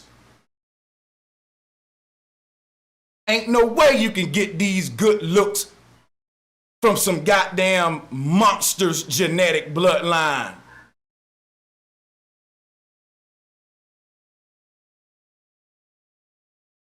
I'm gonna get into what his whole shit, y'all. This is the intro. This is just to get everybody to know what we doing. Cause now when I get into the video, I know y'all know what's up now. This is just part one, me doing my introduction to the argument. But yeah, we gotta wake up. There's a reason why Hollywood is selling us the same shit that the black leaders at the forefront of the community are selling us. All of these people are controlled. All of these quote unquote black leaders that selling out the bookshelves with Anunnaki stories and Anunnaki novels and E.T. motherfucking books. Them the people they putting on a pedestal.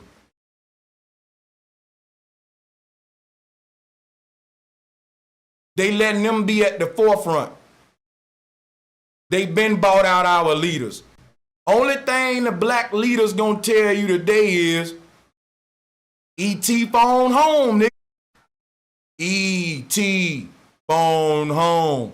They ain't letting niggas like me get the kind of clout Billy Carson got, because they know if they put me at the forefront of the people, what I'm gonna do. You know what I'm gonna do?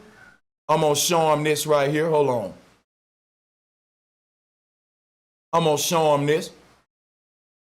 They know if they give me that voice to the children, I'm gonna show them that. They don't want niggas like me on big black channels like Black Magic because it's Masonic control. The Masons get this whole shit about alien and all this, it come from the Freemasons to hide the truth. They can't let you get into flat earth because then you'll start empowering yourself. Remember, flat earth represents a future of free energy for our children. If your children start studying ancient cosmology today, they'll be on a level Nikola Tesla on by the time they 25.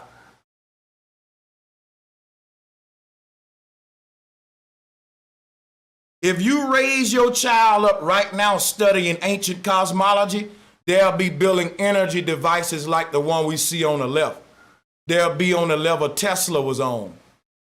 They don't want your children smart like that. They want them to have just enough knowledge to be a consumer. And what do consumers do? They buy a lot of books too. And the favorite books we like to buy as dumb consumers is alien talk. When the knowledge that is given to your people will only lead you to the motherfucking bookstore or to some venue hall, we in trouble. The knowledge I'm giving you leading you back on the inside to yourself, to reconnect with the ancestors, to start studying your dreams, to start learning how to dream again, to start entering the parts of your mind through meditation and getting on an astral plane. What are dreams? What are nightmares? Where do we go? How do the consciousness, what are these other ethereal realms? This is the knowledge of the astral traveler that was hidden by the astronaut. E.T. represents what you used to be. A being that can travel interdimensionally. That's what E.T. represent. Remember when they say phone home? It's because the phone is the home. Phone home? Remember the phone is the home. What do you mean, Brother Sanchez? They telling you in occult language. Phone home because the phone represents flat earth, the original phone. You see Nut bent over Geb? I'm not reaching, y'all. This is real talk.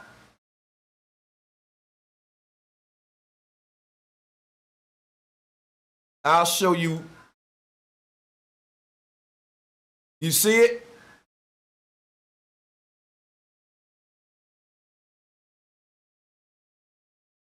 The whole way we made the phone, everything we make is as above, so below. We're reverse engineering what the earth already done. When you look at why they say E.T. phone home, because the phone represent the flat earth.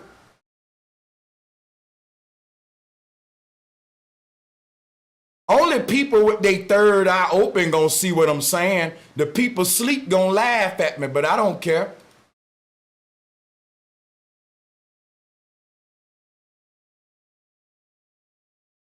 Think about it. The sun and the moon act like give and receive.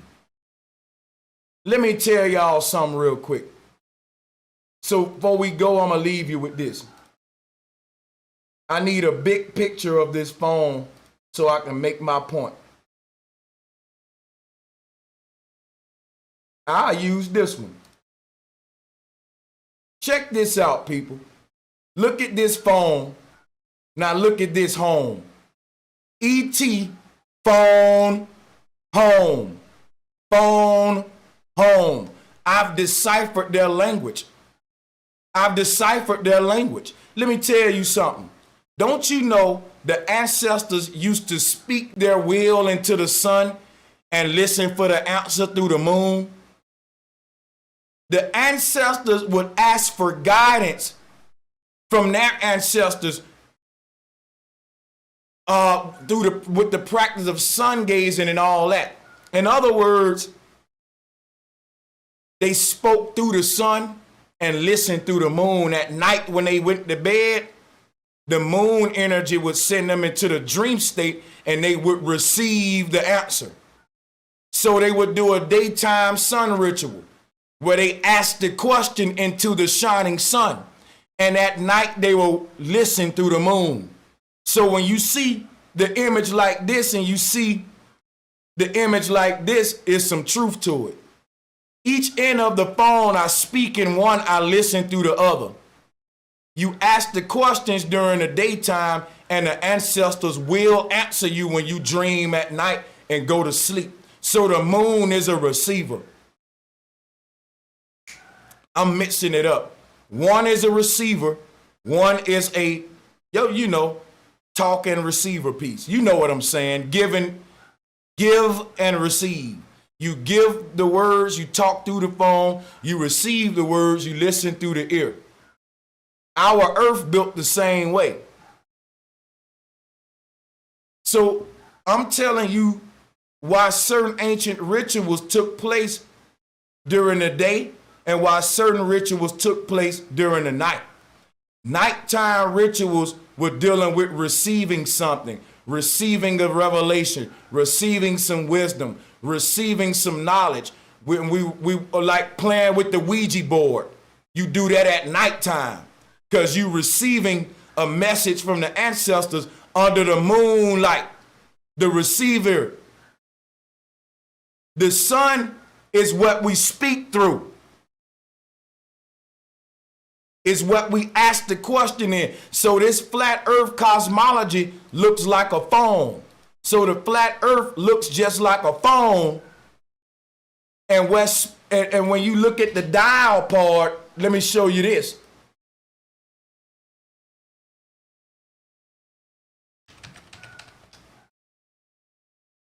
Now you ought to see what I'm talking about. Look at here. Because this is spinning around where you dial at.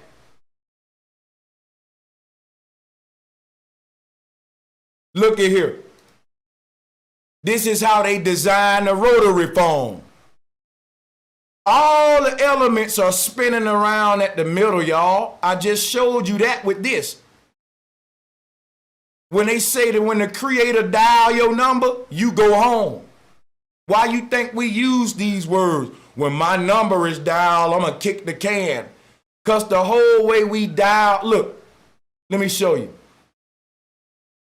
This phone represents the earth. And when your number is dialed, you are received. You are a call that's received. When somebody dial your number, you receive a call.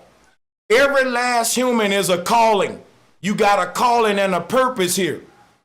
You answered the call of the creator for the earth to receive the call. You're the call.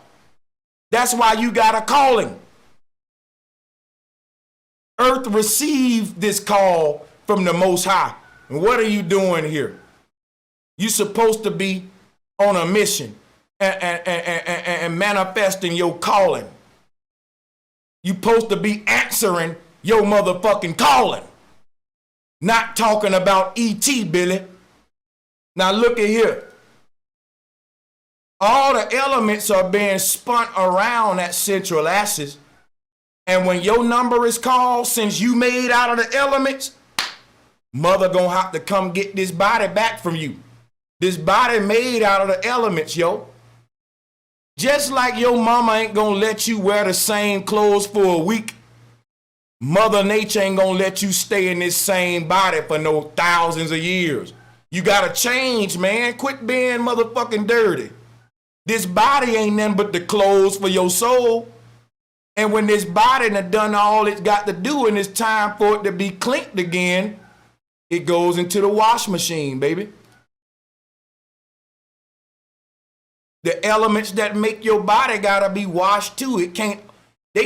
Mother Nature can't just let you hold them elements in a form of your body forever. She gonna say, hey boy, take them clothes off. That shit rusty. You done wore it for 10 days now, I gotta clean it. And when your number is called, then your energy gonna leave out of this body. And she gonna take these elements back to clean them. It's a calling. It's a calling. So when she dials your number, you're received through the vault of heaven and you're exiting the earth. You're answering a higher calling to get you on another level. Yeah, I had to go in for this first one just to get the new people acquainted with the way with our flat earth teachings. A lot of people that's tuned in, they don't know about flat earth cosmology, ancient cosmology. What I look like playing a video during a debate when the audience don't even know where we stand at. So the first thing I'm doing is laying my foundation. Now when I get time, I'm gonna come back right here. I'm gonna do part 2 and we're gonna go through this whole video and I'm gonna be teaching y'all a bunch of shit, showing you where he's wrong and how he's serving the agenda of the New World Order and what we call the Illuminati. I'm gonna be exposing Billy Carson because a lot of people don't know who he is.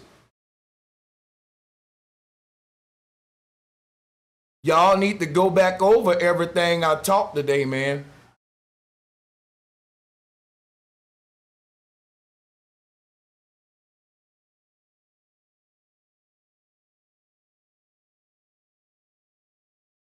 All right. Now let me close out some of the tabs here.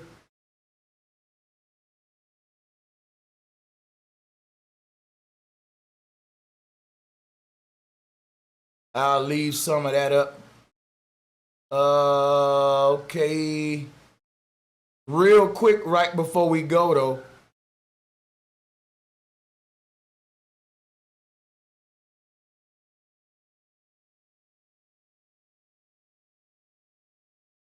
Before we go, before I let you go, can I get a kiss goodbye?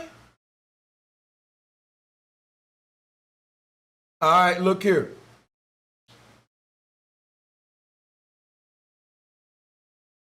This is not what I'm looking for. I'm going to show you what I'm going to be going over in part 2. Who Billy Carson really is.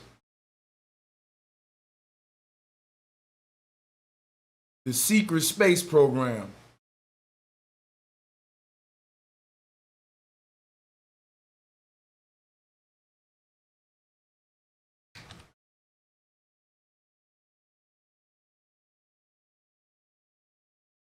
Billy Carson was hired by these people to rock us back to sleep.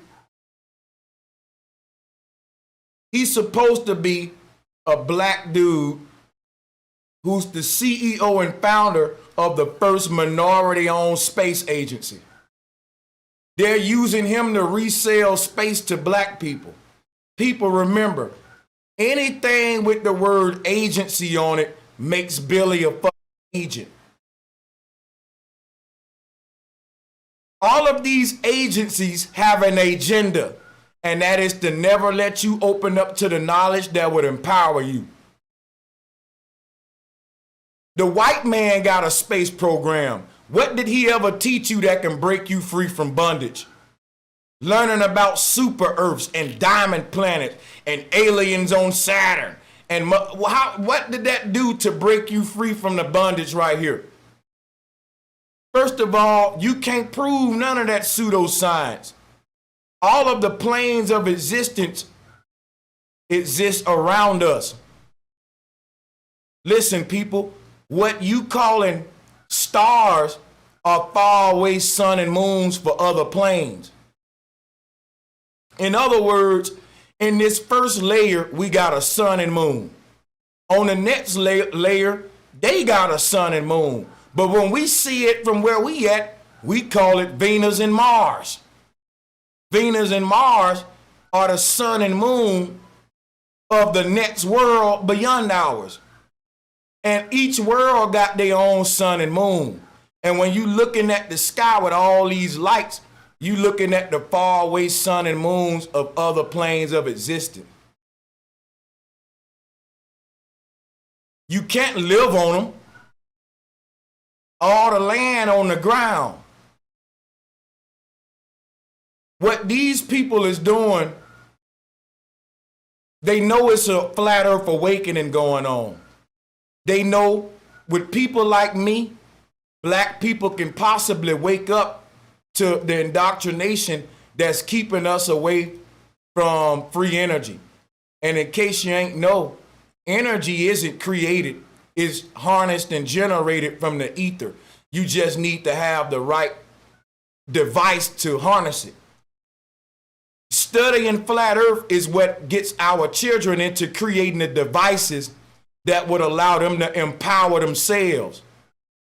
Like we see with these images on the screen, what the oppressor doing.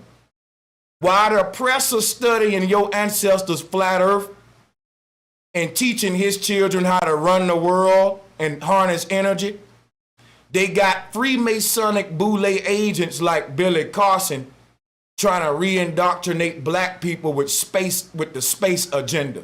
And they building agencies to reinforce that by playing on your pride.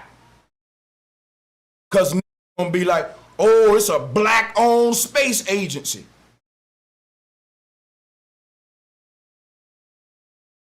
Now it don't look right when I come and say space is fake, because pro-black's gonna be like, man, that's some cool shit.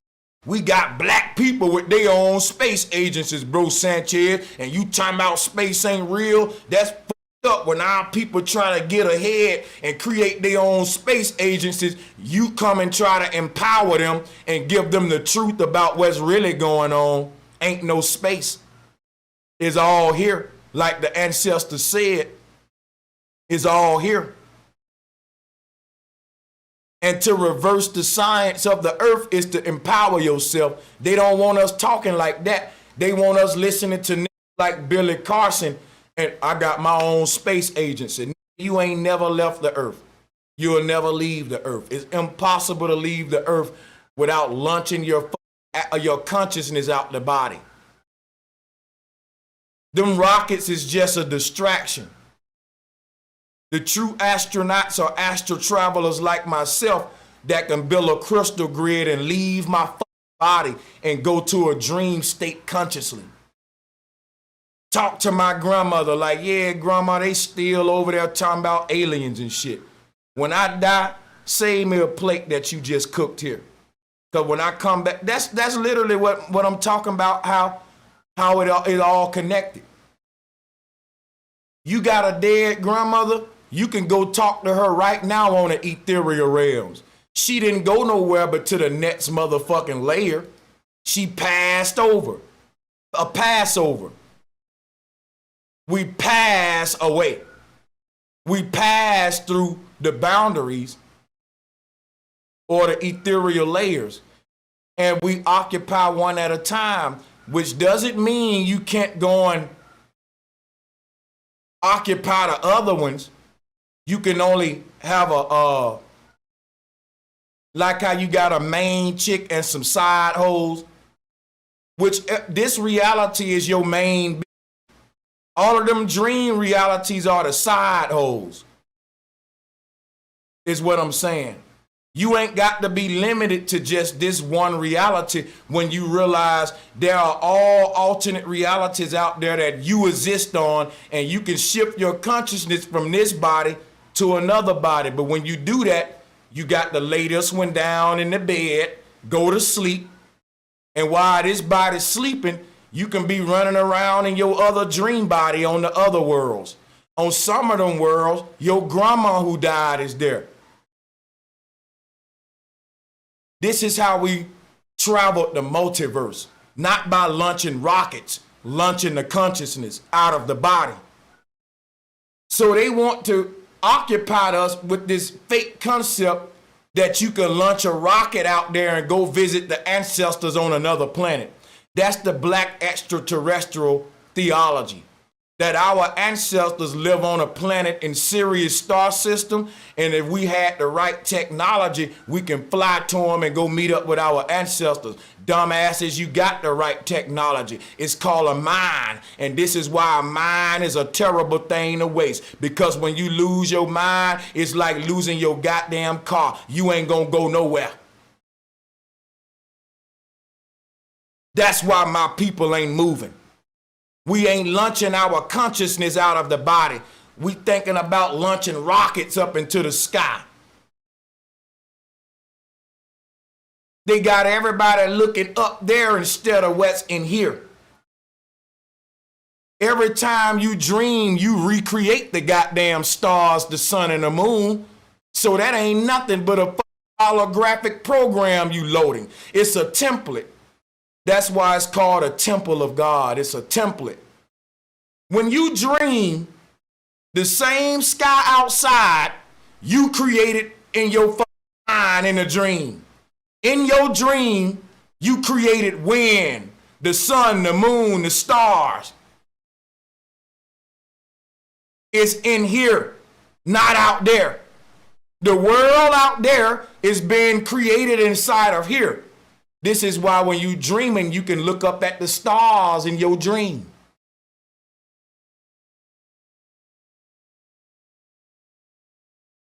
It's not about looking up, and that's what Billy Carson wants. Keeping us looking up for Anunnaki aliens to come save us. Christians looking up for Jesus to come save them. Muslims looking up in the sky for Allah to come save them. And these right here looking up in the sky for E.T. to come save them. You don't visit the ancestors by getting on a rocket flying to some place beyond the stars. You visit the ancestors by laying down in the bed, getting relaxed, and preparing to blast your consciousness off into the ethereal realms.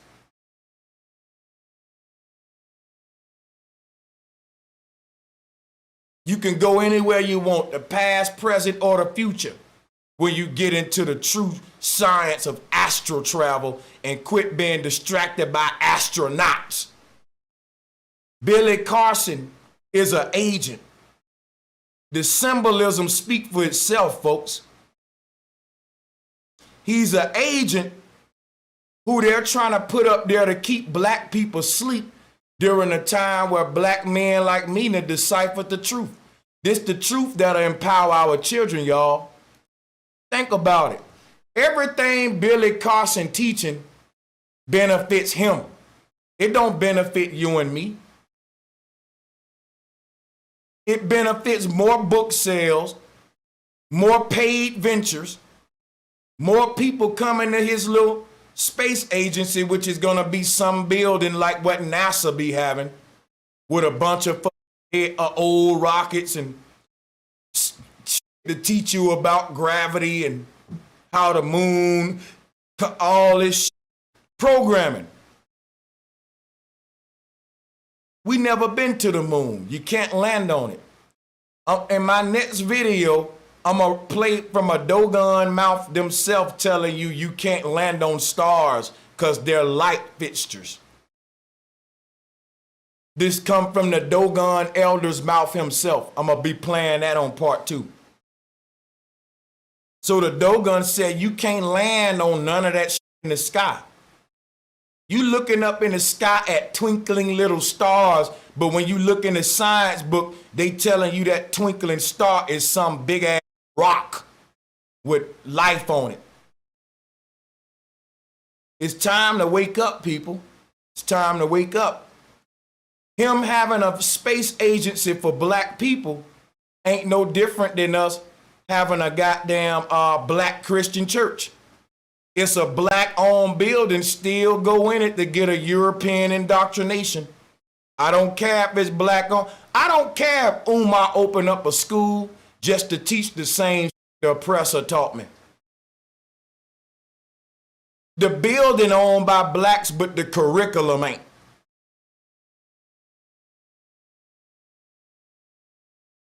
You give me a black building, but when I walk in it, you ain't gonna be teaching me none of this shit that connect me with my ancestors and that can empower my children. It's all about ETs and aliens and pseudoscience. So at the end of the day, you the only one getting empowered, while we just get dumbed down and dumber and dumber. We get dumber and dumber while you get richer and richer. I represent the end of your empire, Billy Carson, and the end of deceivers like you who preying on the ignorance of our people, because the shit you teaching them ain't gonna help us, bro. It don't help us to ponder if we're fucking ET aliens. What'll help us is getting into our ancestors' cosmology and reverse engineer it to empower ourselves like the motherfucking white man did right here. That's what'll help us. This will help us tomorrow. Man, we can talk about aliens till we blue in the face. You still gonna have to go to work and be dependent on the government. But the moment I start talking about this generate energy, we talking about freedom now. Power is what frees you. You think power is feeling good because you heard an Anunnaki lecture?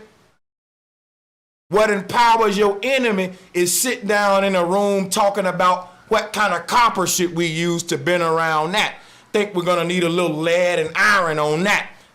And they looking at your ancestors' flat earth concepts and they're reverse engineering it to rule the world.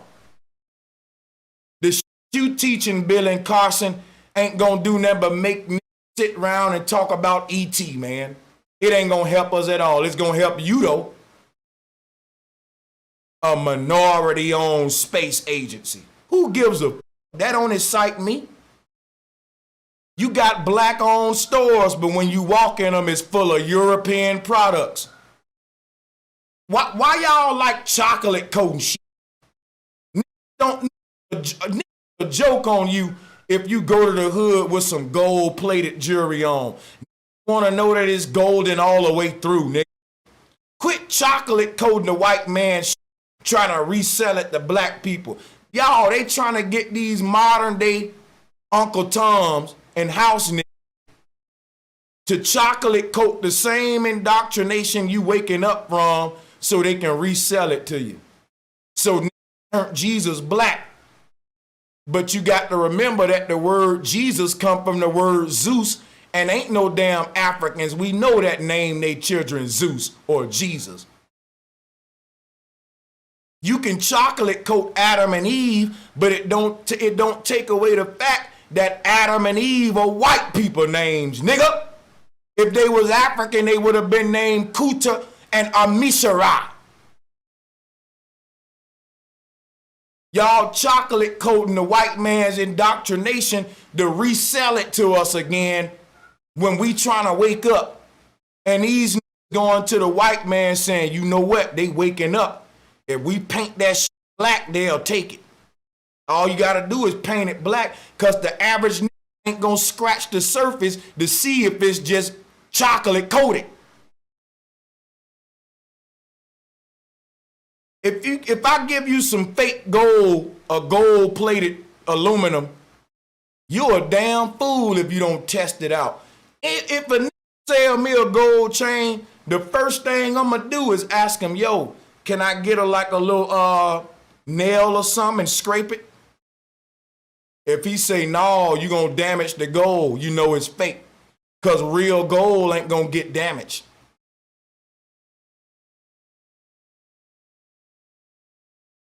The scratches you putting to break the surface of that real gold can be wiped off. Like me scratching my arm and having ash on it, and I can put spit on my hand and wipe that ash off. So we don't even scratch the surface. That's why they know all they gotta do is chocolate coat it. You ain't gonna scratch that shit to see if it's chocolate all the way through. You gonna look at the surface chocolate and be like, yeah, this chocolate. No, it ain't, nigga. That's just chocolate coated. Scratch the surface, look what's under it. Bullshit. If the white man indoctrinated me with the Bible, you chocolate coating the Bible and giving it back to me, then take the indoctrination away. It just chocolate coated it.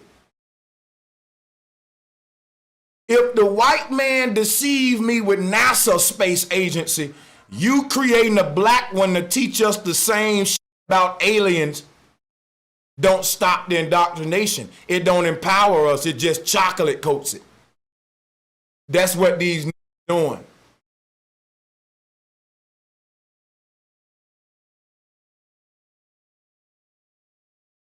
So in his space agency that's black owned, it's a black damn building. When you go in it, they gonna tell you the same shit about yourself that the white man telling you. You're a damn alien. You're a damn monkey human. So what if a black man telling it to you? So if a black man tell you a lie, is it the truth? Because the black man said it. If the black man repeating the same lie that the white man said, it's still a lie. It's just a black man saying it now. They know they can get y'all with that, but they can't get me with that. Billy Carson telling you the same lie that this white man telling you on the screen. You come from black extraterrestrials. Why you think they got Egypt up there talking about the shit? They're telling you about who you are, telling you a damn alien.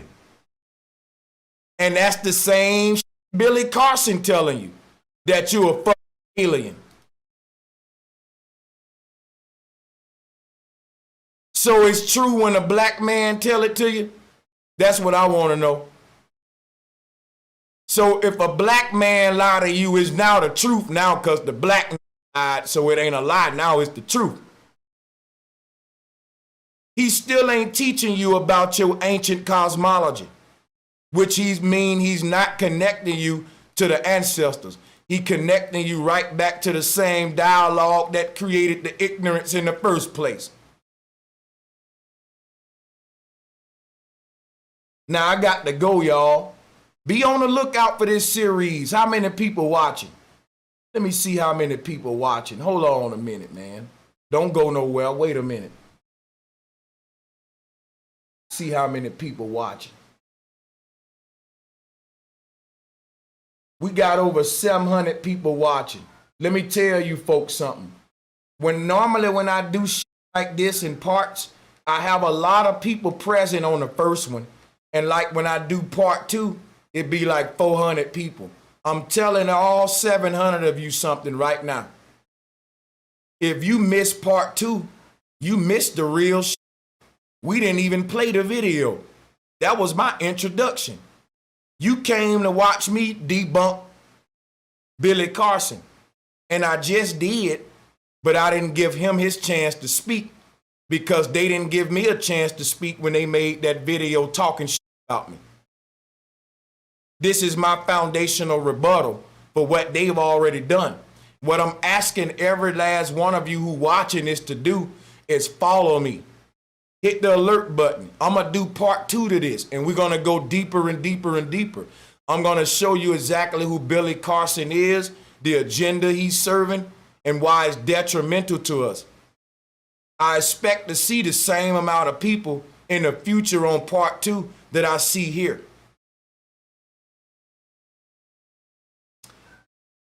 I'm not sure if we got any donations or not, but I'll check. Since I didn't have the Streamlabs link up, I doubt if we got any Streamlab donations. So I'm not going to check the Streamlab today, but I'll check it on the next one. Give a shout out to my Cash App donors. People hit me up on the Cash App. I appreciate y'all for the Cash App donations. Aquita Valenzuela. She said, keep on teaching. Thank you for that Cash App donation. Shout out to Jairel Gaddis. Gave me $8 for Infinity. Thank you. Shout out to my sister, Tahet Haru Young. And I love her to death. Thank you, my sister, Ty. We talk all the time, too. Peabody, I love all of y'all. Ain't no favoritism. The sister, Ty, she's older than most of us. And, you know, I think she's in her 50s, but move around like a young woman, like she's young in spirit. Whatever she doing to stay healthy, we need to do that for real. I wanted to just give a shout out to her. And shout out to Peabody Grind. Shout out to Christopher Bryant. Shout out to Christopher Ford. Shout out to Ryan and Key Norfolk. Shout out to David Shelby, David Scott. Shout out to my brother George Macon. Thank you, George Macon. That's my brother there. Matter of fact, I was just over on his show, man. We did a stream over there that was dope. I think you should all subscribe to George Macon as well. I want to thank you all for those Cash App donations. And I really hope you like and share the video and join me for part 2 and part 3 and etc. Tomorrow I'll be on Sarnetta debating Guerrilla Hebrew on the Bible. And I hope to see you guys over there supporting me. With everything that I said, I'm going to say peace and much love. We'll be back on this channel Tuesday for part 2. If not Tuesday, Wednesday, Thursday. Next week, we getting it in, okay, right here. It's a lot of stuff I got for you, and I don't want to spend too much time with Billy Carson because I got other things to talk about, but I did want to respond to him.